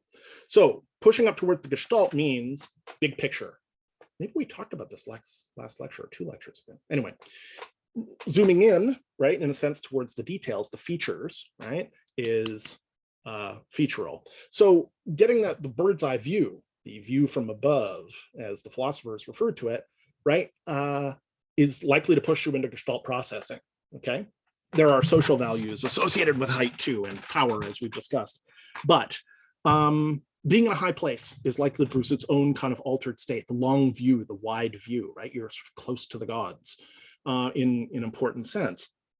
Okay, and it's vertiginous, like it's precarious, so it's likely to pump your adrenaline up because you really feel like you could fall off those things. They're steep, and they're not like designed for easy walking, okay? They're steep. So sleep deprivation, sex deprivation, fasting. So sleep deprivation, sex deprivation, fasting, significant exercise, significant height. Okay, now on top of this, there was a deliberate use of pain. Okay, significant pain. And pain is something that people can definitely use to induce an altered state. I don't want to do a full deconstruction of it, but within sort of sadism and masochism, that is to say S&M, kink, there are discussions of people entering, for instance, a thing which they refer to as subspace. I've only done a little bit of reading on this, but a lot of that can be facilitated by pain. And there are very clear cases where people do use pain to induce an altered state. So suspension from hooks seems to be one of these methods. So there are like a bunch of hooks which are pierced through your back, doesn't seem to be particularly harmful, like a fakir's bed of nails. If you have enough individual points, it doesn't cause tearing. You know, if you have one hook, then all of your weight is on that skin. And right, likewise, if there are a lot of points in a bed of nails, they're unlikely to pierce you because you're distributing your weight across many separate points. If you have a lot of hooks in your back suspending you, then you can be suspended without tearing your skin. But it is apparently, I think, still painful. Somebody can correct me if I've ever done this. I do know one person who's done it. I should ask her. So, but nevertheless, pain, certain kinds of pain, sustained pain can also, of course, they're producing serious chemical effects. They can produce an altered state. In this particular case, the Aztec king and queen would take a length of rope studded with thorns, okay, thorns down the length, and the king would take it and drag it through a hole in his tongue. Now, if that sounds painful to you, it should, right? It sounds painful to me. He would take a rope studded with thorns and to drag it through a hole in his tongue. He would then take said same rope and to drag it through a hole in his foreskin, which is to say his genitals, his foreskin. Then he would take the blood and spit it into a bowl. The queen would perform a comparable act, which I have to admit, I know it goes through her tongue, and I don't recall if there was a secondary piercing. So I leave that to your imagination and research skills. In any event, they're dragging a thorned rope through holes in their body. Then they're spitting the blood into a bowl, and in the bowl is a variety of hot coals, the censer, and they would add on top a number of herbs and plants, some of them highly aromatic, so like incenses. And we'll talk later about how smell in and of itself, I think, can facilitate certain kinds of state shifts, but also undoubtedly some actual psychoactives. So it's very possible they were throwing in, various kinds of marijuana or other sort of aromatic psychoactives, things that are smokes. I don't know. But the point is, they're layering all this stuff together. And this is part of the religious aspect. And on top of that, of course, as I mentioned, they're being observed by thousands, tens of thousands, maybe hundreds of thousands of people. And that kind of social situation is in itself highly, it's a very powerful state. So, so this is going to sound like a weird digression, but it's not. So, being on stage, right? If you do some canvassing, you find out that the number one or the number two phobia among people, rather, is of course death. The number two phobia, people's number two fear listed is death. Number one fear or phobia is public speaking, which means that statistically, like the statistical average member of the public would rather be in the casket than giving the eulogy. Right? They're more afraid of public speaking than death. Now, I've seen this, I experience some nervousness around public speaking. I do a lot of it, but I experience some nervousness around it. But I've seen some remarkable cases. I was in a class with a fellow a number of years ago who spoke in every class. He was extremely sort of he had a lot of opinions. He wasn't shy about sharing them. His hand was up all the time. He was one of those people. But when it came around to the sectional class where he had to give a presentation, he got to the front of the room. This is a fellow who was well-spoken and talked a lot. And he was like a whitish green color. Like he just looked absolutely pallid and shaking and sweating and terrified. And I looked and I was so struck by this. I was like, this guy talks all the time in class. Like, it's not as though he's a wallflower or something. He might be introverted, but right. And here he is, and he's just completely like bloodless, shaking, quavering. I sat in the back at the time, and so I just spent the whole time trying to make eye contact and just like beam good vibes, like, you're going to get through this, buddy. But it was really striking to me. It's one of the things that has influenced my own policy on the subject of presentation, because I recognize just how horrible it is for some people. But being in front of like a large group of people in any event has a really powerful effect. I've had a couple of clients who did sort of professional level athletics. So I have a client who used to be a professional athlete specifically before I started seeing him.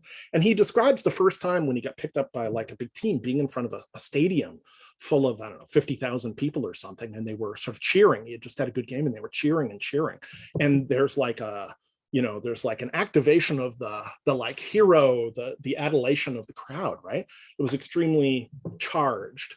Now, interestingly, that energy catalyzed a series of shifts for him fairly rapidly that made him reassess, at which point he realized that the whole professional athlete thing wasn't his dream, it was his father's dream, and he left it behind soon thereafter. So that's something to think about, but only if you're a therapist. The point is, there's a lot of charge to it. Same thing, people find the idea of like a public shaming to be an especially kind of terrifying prospect. There was one interesting aspect of this sort of public facing, right? The energy of the crowd that I found particularly interesting. I mean, sometimes crowd energy, right, at a concert or something, they'll do sort of a public singing section, right, that bit where the crowd is supposed to sing along, right, as a way of sort of synchronizing us. We know that crowd synchrony does, in fact, produce like synchronization in heartbeats and synchronization to some extent in brain patterning. We can look at things like rallies, so the Nuremberg rallies, maybe Trump rallies, right? When crowds are really worked up, there is a kind of a collectivist shift that occurs where they experience their collectivity, right, in a particular kind of way. We're starting to do more work on this, which is good, because populism in politics is on the rise, and we seem to have forgotten all the lessons of the 30s and 40s about popular movements and the potential irrationality of those movements. But an interesting instance of this that I've experienced came from an unlikely place, which is to say I encountered it the first time I ever played the video game Guitar Hero. So if you've ever played Guitar Hero, this was 20 years ago maybe, if you've ever played Guitar Hero, you know the basic premise. You have like a little plastic guitar and you are attempting to sort of pick out simplified versions of different kinds of songs which are coming, you want to track, right, with notes. You have to basically push the buttons in time. And the complexity of this rises depending on the difficulty of the game. It's a fun little premise. And, it, properly speaking, maybe emulates air guitar or something, but you get like a watered down version. Probably you should take the time and learn to play a real instrument, but nevertheless, I did play it and it was fun.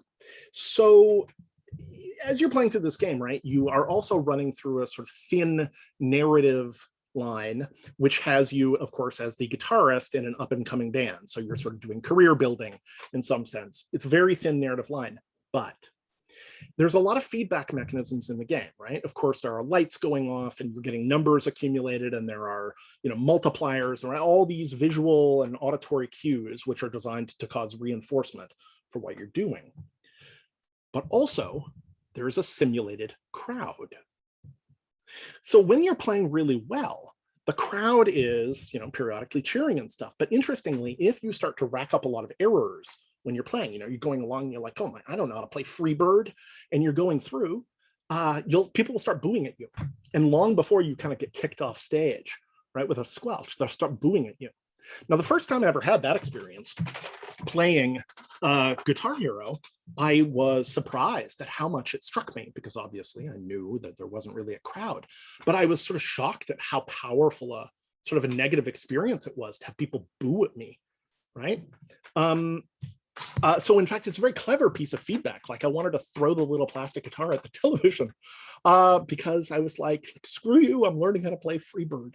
But the point is that kind of social reinforcement stuff is very powerful, very powerful.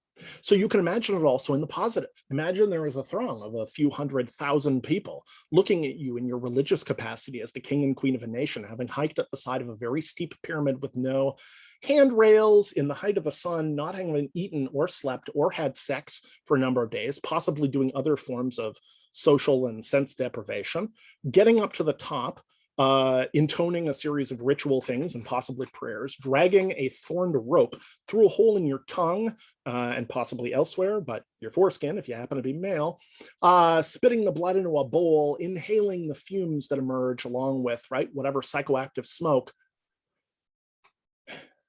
That's an altered state.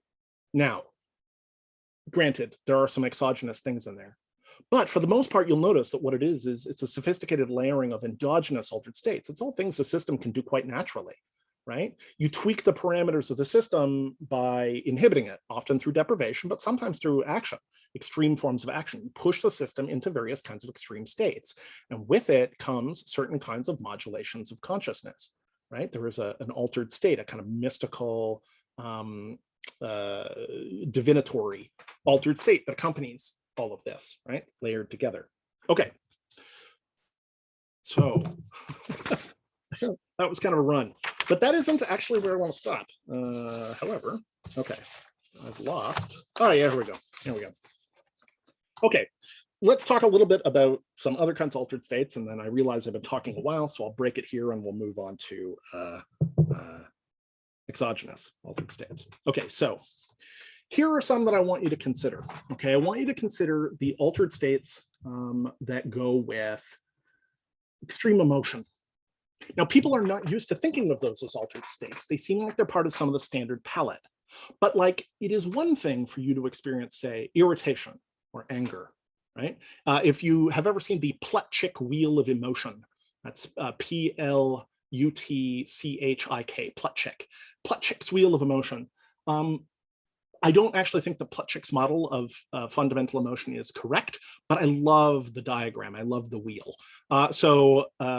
You know, go check that out. Pletchick's wheel of emotion. You can just Google that.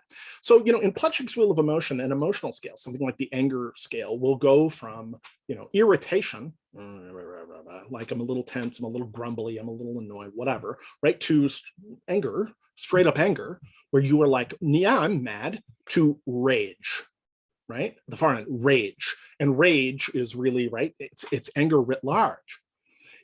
Many people can think of this. So for instance, I sometimes told people that in my own experience of my own anger, right, there was like this, the low grade, you know, the low grade irritation that I would experience if things were being difficult or if I was sort of calorie deprived or whatever, right? If I was just in a bad mood, I would experience low grade irritation, a propensity to frustration, et cetera, et cetera. If I was a little angrier, I would start to get mad. And when I got mad, my voice would start to raise.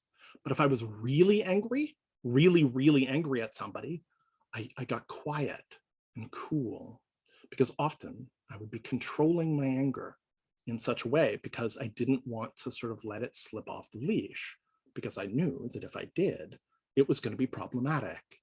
So this actually, the cold anger, was sort of the height of my anger, a pattern that I'm sure I internalized partly, I think, from my dad. Okay, so anger. So it's one thing to be irritated. It's something else to be angry, but it's something else entirely to be in a state of rage, okay? And, you know, in something like a state of rage, I mean, anger is interesting in a general sense, right? Because anger is very clarifying. This is one of the reasons why people like being angry. The state of indignation, for instance, is very common. They like it in part, I think, because it polarizes and simplifies things. Like when you're angry, typically, you have a very simplified kind of black and white view of things. You're right, they're wrong, they're an asshole, and they're causing the problem, right? Things tend to simplify it in a very direct way. And that simplification can itself serve a kind of purpose to reduce discomfort for you if you don't have a high ambiguity tolerance, right? If you don't have a high ambiguity tolerance, if you're not able to stay in the ambiguous, right, well, it's complicated space, then being angry cuts things to the bone, makes it very simple, right? Me good, you bad, get out of my way. And we tend to get angry when, of course, we are thwarted. When we are thwarted, which is to say when something stands between us and our goal, right? We want something and something is between us and our goal is when we tend to get angry. Extreme anger, on the other hand, rage, especially where rage begins to transition over into the potential of violence, is unquestionably an altered state. You can read about it in accounts of sort of people who see red, right? They are sort of overtaken in an important sense, right? It sweeps in and they see red. And people who have really serious anger problems, anger management problems, clearly are experiencing a dissociated state. They have very little conscious control over it. Often they sort of wake up afterwards. What was I thinking, right? They see red, they lose time. Well, we know from the outset that those are signature markers of a certain kind of dissociation and a change in integration patterning. So a very old circuit, in some sense, in our brain, right? The rage circuit gets turned on, and all of a sudden, right, it's overwhelming. And all of this sophisticated, nuanced machinery of personality and category up front is swept aside, and things just move into, right, the rage pattern. Okay, it's an altered state. And it's interesting in part in this sense, okay, because although we don't often characterize it as an altered state, if you look at the accounts of it in the ancient world, they often talk about it as a form of madness. But they also talk about it, and this is a little bit of a, we're doing a little bit of hinting, a little foreshadowing for one of the later lectures here. But they also, of course, talk about it. They talk about it as a form of madness. Madness came upon him. But they also talk about it as what? God. God. So they talk about it as a form of madness, but they also talk about it as a god. For instance, in the myth of Heracles, properly speaking, everybody remembers all that fun stuff, maybe that was in the Disney films, the 12 labors, although people don't even really remember those well. Like one of the labors is cleaning the shit out of these giant horse stables by redirecting a river, which is very interesting from a symbolic and alchemical perspective, but not exactly, cleaning all the shit out of a stable is not exactly what you normally think of as being the province of sort of the immortal acts of a demigod. But anyway, there are symbolic things there, but people don't really remember that. They remember the fun stuff. They remember the monster fights. They remember the super strength, right? And nobody remembers the part of the Heracles or Hercules story where, say, he savagely murders his wife and children. People forget that part. Well, what happens? A madness comes upon him. Okay, and a madness comes upon him and he is possessed by a god are very similar concepts in most of these descriptions. These really strong emotional states, which of course displace us in some cases from consciousness, are seen to be possessing. And the ones that are relatively common are often associated with particular kinds of divine forces. Who is red sacred to? The red planet, Mars. What god is associated with the planet Mars? Well, Mars in the Roman pantheon, cognate to Ares in the Greek pantheon, is the god of war. To see red is the god of war, right? And rage, to see red, he saw red, right? Red rag to a bull, all that business. So they saw it as a form of madness that swept in, but they also saw it as a god. Now, at a lower grade even, obviously, right, anger is doing certain things. It's shifting our landscape in ways that aren't quite that serious, right? They're not quite that severe. But remember, I talked about this with complexes. Complexes do a certain set of things to alter perception. At low grades, they make things stand out, they turn things invisible, and they hit you with feelings. At the extreme versions, they sweep in and displace you in some way, right? You get a severe dissociation in some way. Well, that's what we're dealing with like white hot rage that people just, they wake up afterwards and their knuckles are all busted up. But before that, we're going to get this shifting. And the shifting of rage, right, it tunnels things, it categorizes things very sharply, makes things clarified. But often it's frankly an unpleasant state. People will use it sometimes. For instance, it's not uncommon for people, and not to stereotype, but particularly men, to experience anger instead of experiencing sadness. They displace the one into the other. And I find it kind of unpleasant. Some people apparently thrive on rage, and it's a rising emotion in our culture, not least due to social media, which we shall deal with a bit later. We're going to deal with that when we talk about the algorithm. However, the analogy that I sometimes make, which won't work for you if you're kosher or halal or vegan or vegetarian, but if you eat bacon, it'll work. So I sometimes compare anger to bacon fat, which is to say, as long as it's hot, it's very clear and it's delicious, right? Bacon fat is wonderful, nice to work with, good to cook with. You know, it's nice, it's delicious, right? You get some on your bacon, you get some on your eggs, you get some on your toast, bacon fat. But once it cools down, it's absolutely disgusting. It's like opaque and white, like the color of a maggot, and it's sticky and it's gross, right? It's just gross to deal with. I find that anger is like this phenomenologically. As long as it's hot, as long as it's still hot, it's very clear, it's very clarifying, and it's delicious. But as soon as it cools down, it's just, get it off me. It feels gross, right? And maybe you've also had this experience of being angry and then having the anger cool down and not feeling good about it.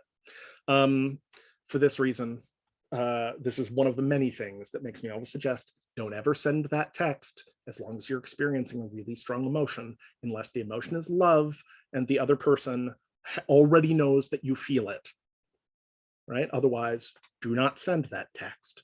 Don't send that email. Don't make that post. Don't make that call. Wait until the emotion fades a bit. Do not act in the heights of emotion unless it is love and the other person already knows. And that brings us to love. So having discharged rage, we can talk a bit about violence too later.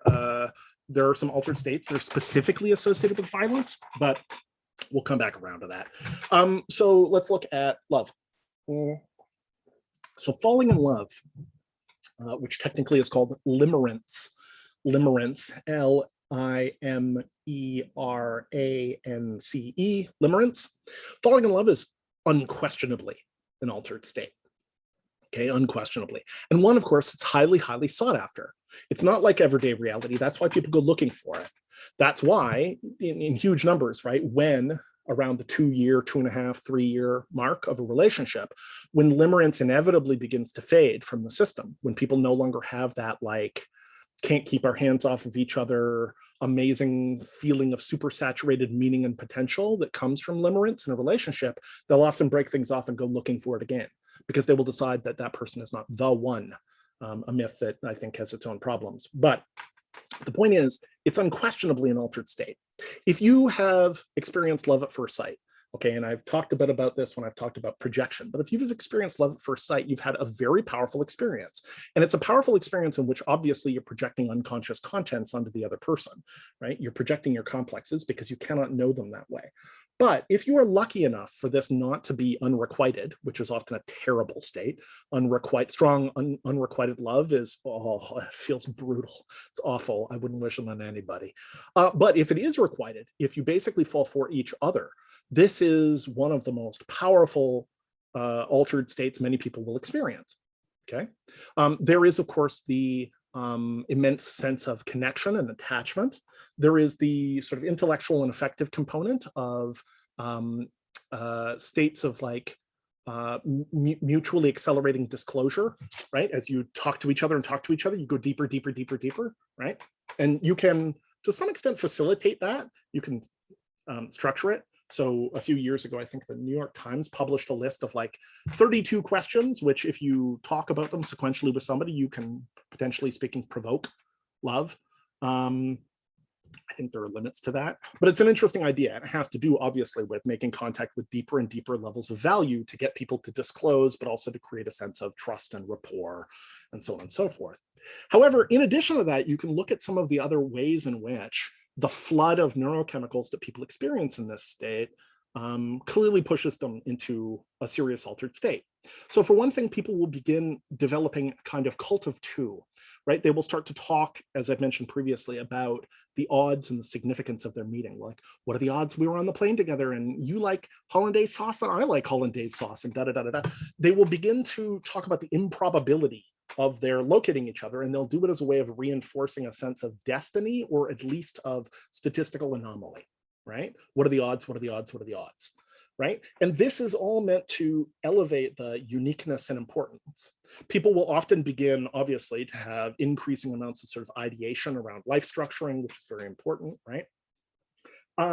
People will begin to notice sort of details and things. So as I said, I once noticed that a friend of mine was really definitely transitioning in his theretofore relatively casual relationship when he began talking about what cute little hands the young woman he was seeing had. And I said, cute little hands? Oh, buddy. Like, well, welcome to your romantic feelings. Like, you're developing something much deeper here than mere attraction, right? So these little details could often be quite notable. That cult of two quality, but also people report reduced sleep requirements, massively elevated sense of meaning and purpose and joy, right? They're just flooded. In fact, it feels so good, and it's sort of comparable in some ways to amphetamine or cocaine, right? There's like a dopaminergic leak, but a few other things happening in there, right? Surge in the brain. And so people, it's so compelling that people seek it, right? They feel sort of on top of the world. People will often report feeling physically lighter. So people report being able to jump further or feeling like they can fly. I experienced this once, seemingly being able to like jump a great distance as though I was lighter and stronger in some way. So, you know, there's a lot of things here, and it goes without saying again that people consider love in the ancient world a form of madness, right?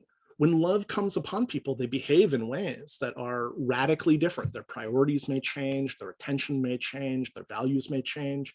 We have sometimes seen this when a friend gets into a new relationship and they start behaving in a radically different fashion, right? Love makes people mad, and the pursuit of it, likewise, is kind of mad. Oh, hold on 1 second. Okay, where was I? Epsom salts, energy drinks, raspberries, rage, sex. We already talked a bit about sex. Oh, right, falling in love. Clearly it's the case that the ancients thought of these sort of acts of falling in love as being, again, a form of madness, right? But also as being a god. Which god is associated with this? Aphrodite, right? The goddess of love, the goddess of sex, Venus. Okay. Now we could go on. There are sort of things which are related to this. So for instance, you could think about an interesting sort of emotional, but also construal state that occurs in the middle when there are people who experience, many of you will have experienced this yourself or will have known somebody who experienced it, but people who experience really extreme states of jealousy. This is an anger state, and it's also a suspicion state. It's typically attached to relationships, right? But it becomes a construal state. People interpret information in certain kinds of ways, right? But their behavior can often shift quite radically. Now, it's particularly interesting, as you'll see later for our purposes, insofar as it relates to questions of trust. And as you will see when we go a little bit further in sort of unpacking the model I'm proposing, you're going to see that trust plays an extremely important role. And I won't say more than that. I don't want to spoil. So suffice it to say that just sort of basic love minus jealousy. Basic love is a kind of, right, can be a kind of possession state, but at the very least, definitely is massively altering salience landscape, right? Making certain things stand out, other things fall away. Issues that you had before you don't care about. This is one of the reasons people often, frankly, pursue it, right? Which is to say that it like makes them not care about other things. But also, right, that can be detrimental. We've all seen cases of that too. So it makes things stand out, it makes things fall away, it changes the way you see things, it often changes the way you see yourself. And then, of course, there is the experience on the far side of that, which unfortunately many people have also had, and which is also a kind of altered state, which is to say heartbreak, right? Breakup, heartbreak. And it's unpleasant, and it is proportional, frankly, to the depth, right? I mean, it's somewhat proportional to the surprise, that is to say, the trust rupture factor. So if you didn't see it coming, you know, to be the breaker is different than to be the breakee in a breakup, but also to the depth of the relationship, both in terms of length. You know, duration is a factor, but it's not the only factor. There's a kind of entanglement and intensity. There's a sense in which you have mingled your sense of self and the future and the world with another person. This is why, essentially speaking, when you're going through a breakup, what you are is grieving the death of an entire world, right? You're not just grieving that relationship and not seeing that person, you're grieving a whole sense of self and sense of relation to another person, and probably ideas about the future if things were serious. You're grieving the death of an entire world. That's an intense experience to have, right? So intense that very often what one sees early on in the experience is sort of comparable if you consider like a Kubler-Ross's stages of grief, which you ought not to take as being sort of a ladder. They're not as linear as all that. You move between them, but people do go through a very similar kind of state. When I was having a very bad bout of heartbreak a number of years ago, trying to think, 12 years ago, 12 years ago. Yeah, I was experiencing a particularly bad bout of heartbreak. And after sort of just slogging through it for the first, 3 weeks or something, I finally managed to have enough of a sort of opening that I thought to myself, like, this is just a problem like any other problem, and one that, perhaps can and should be addressed. Like, I should be able to solve this. And so I started considering a number of avenues with which to do so. Like, how would one go about treating heartbreak?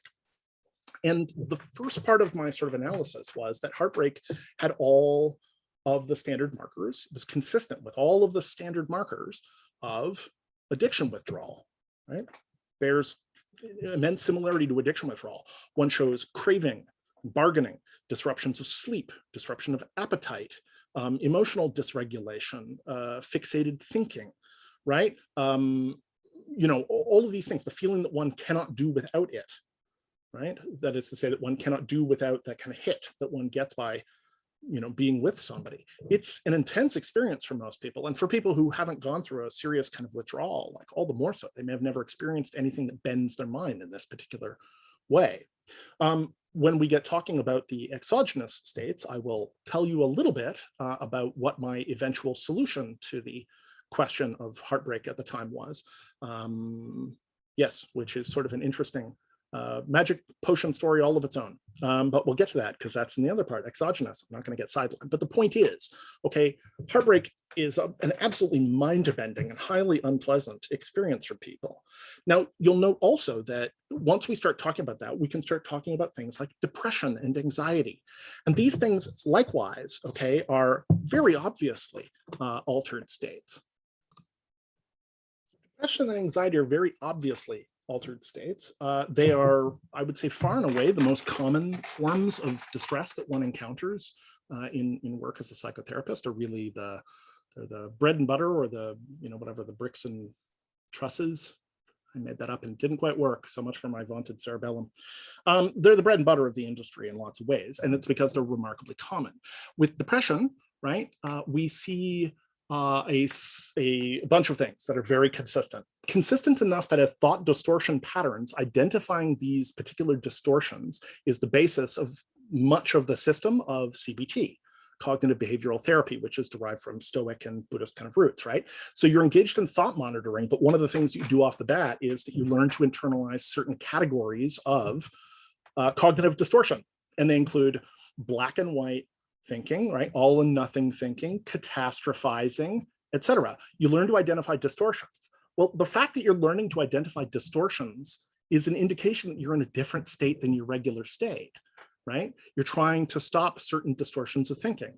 And if you think back to our "there ain't no such thing as a free lunch," our Tanstaffel graffle, you'll remember the number of conditions above the line, right? The positive space is equal to the number of conditions below the line, negative space.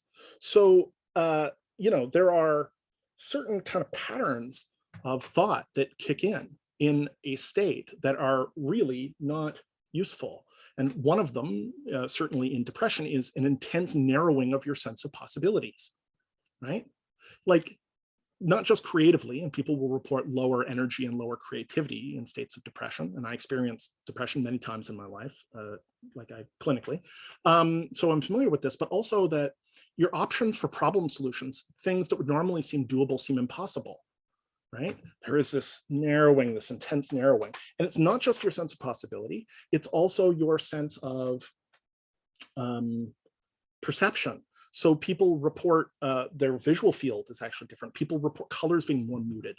Like the world is literally grayer when you're in a depressed space, right? It's literally grayer. It's literally flatter. It's literally smaller and more confined. It's narrowed depression. Anxiety narrows, but in a different way. It's a tighter kind of thing and concentrated fear. And this is just a bit of a preview. It's a prelude.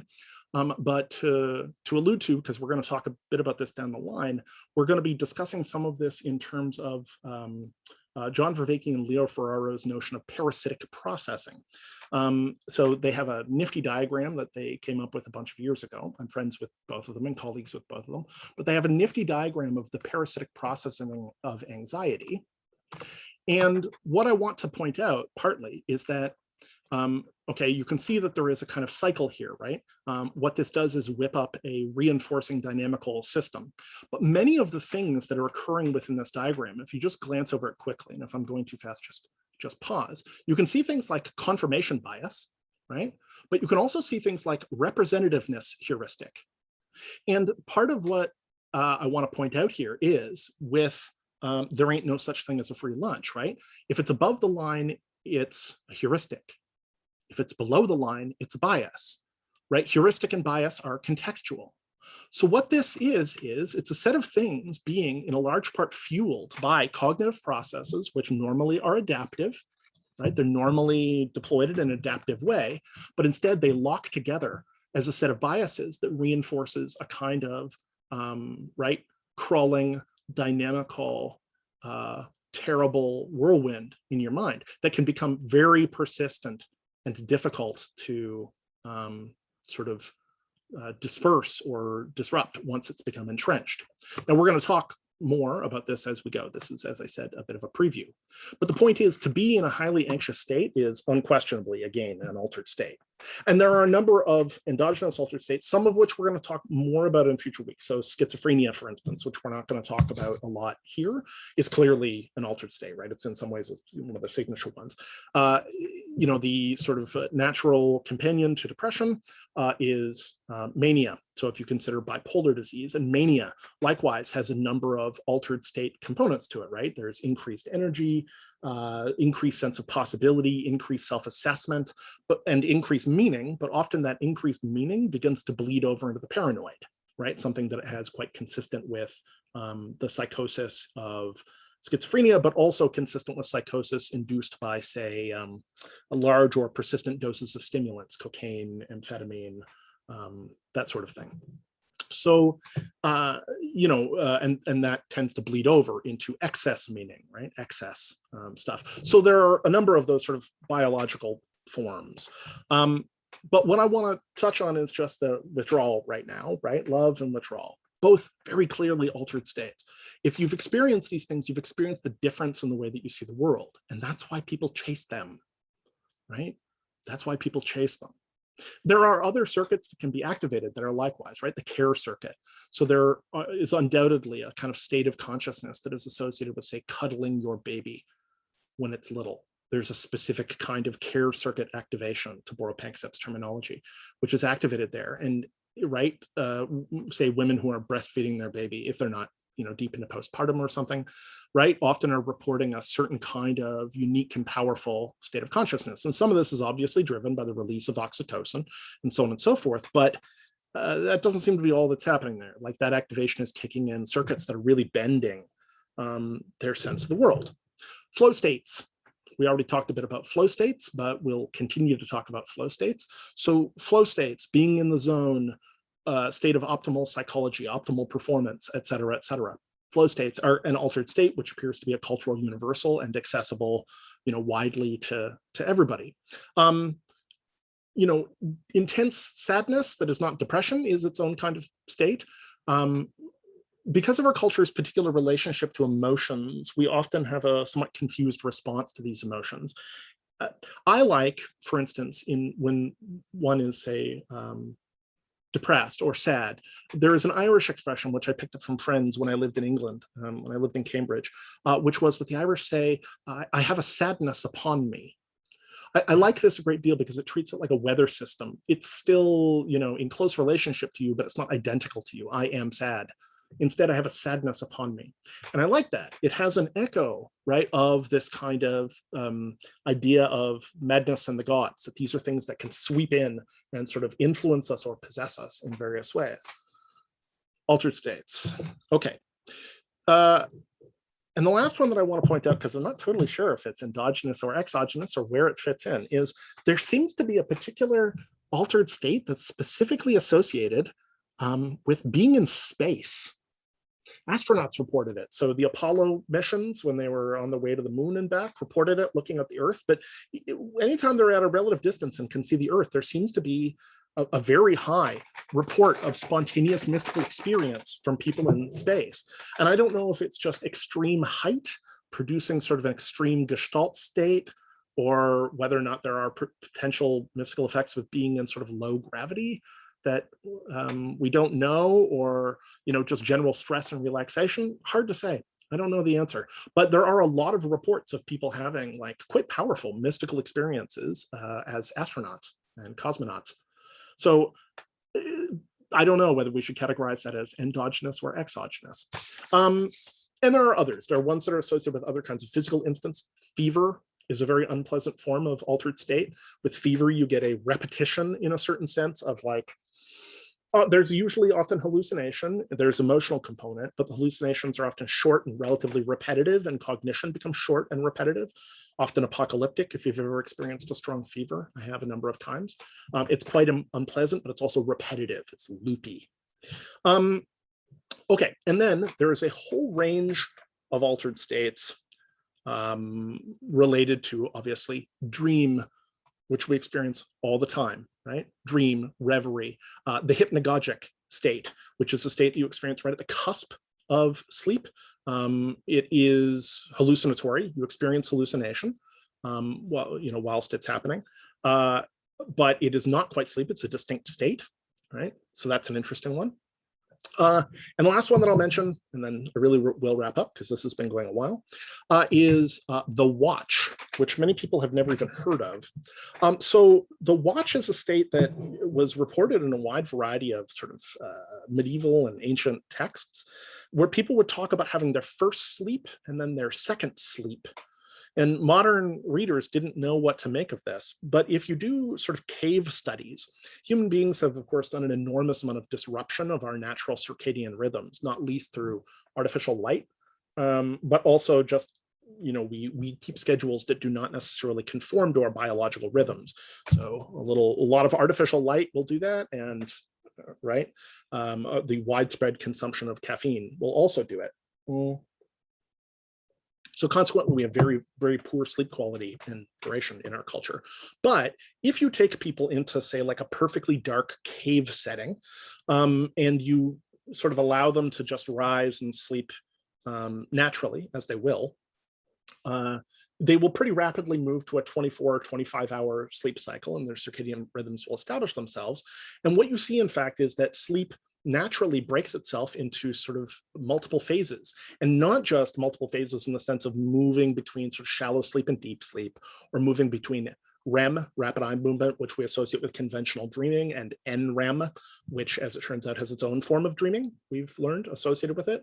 Like, it's not just that kind of cycle. It's that people will go through a couple of sleep cycles, and then about halfway through the night, or a little more than halfway, they'll wake up, but they won't fully wake up. They'll enter a state that they call the watch.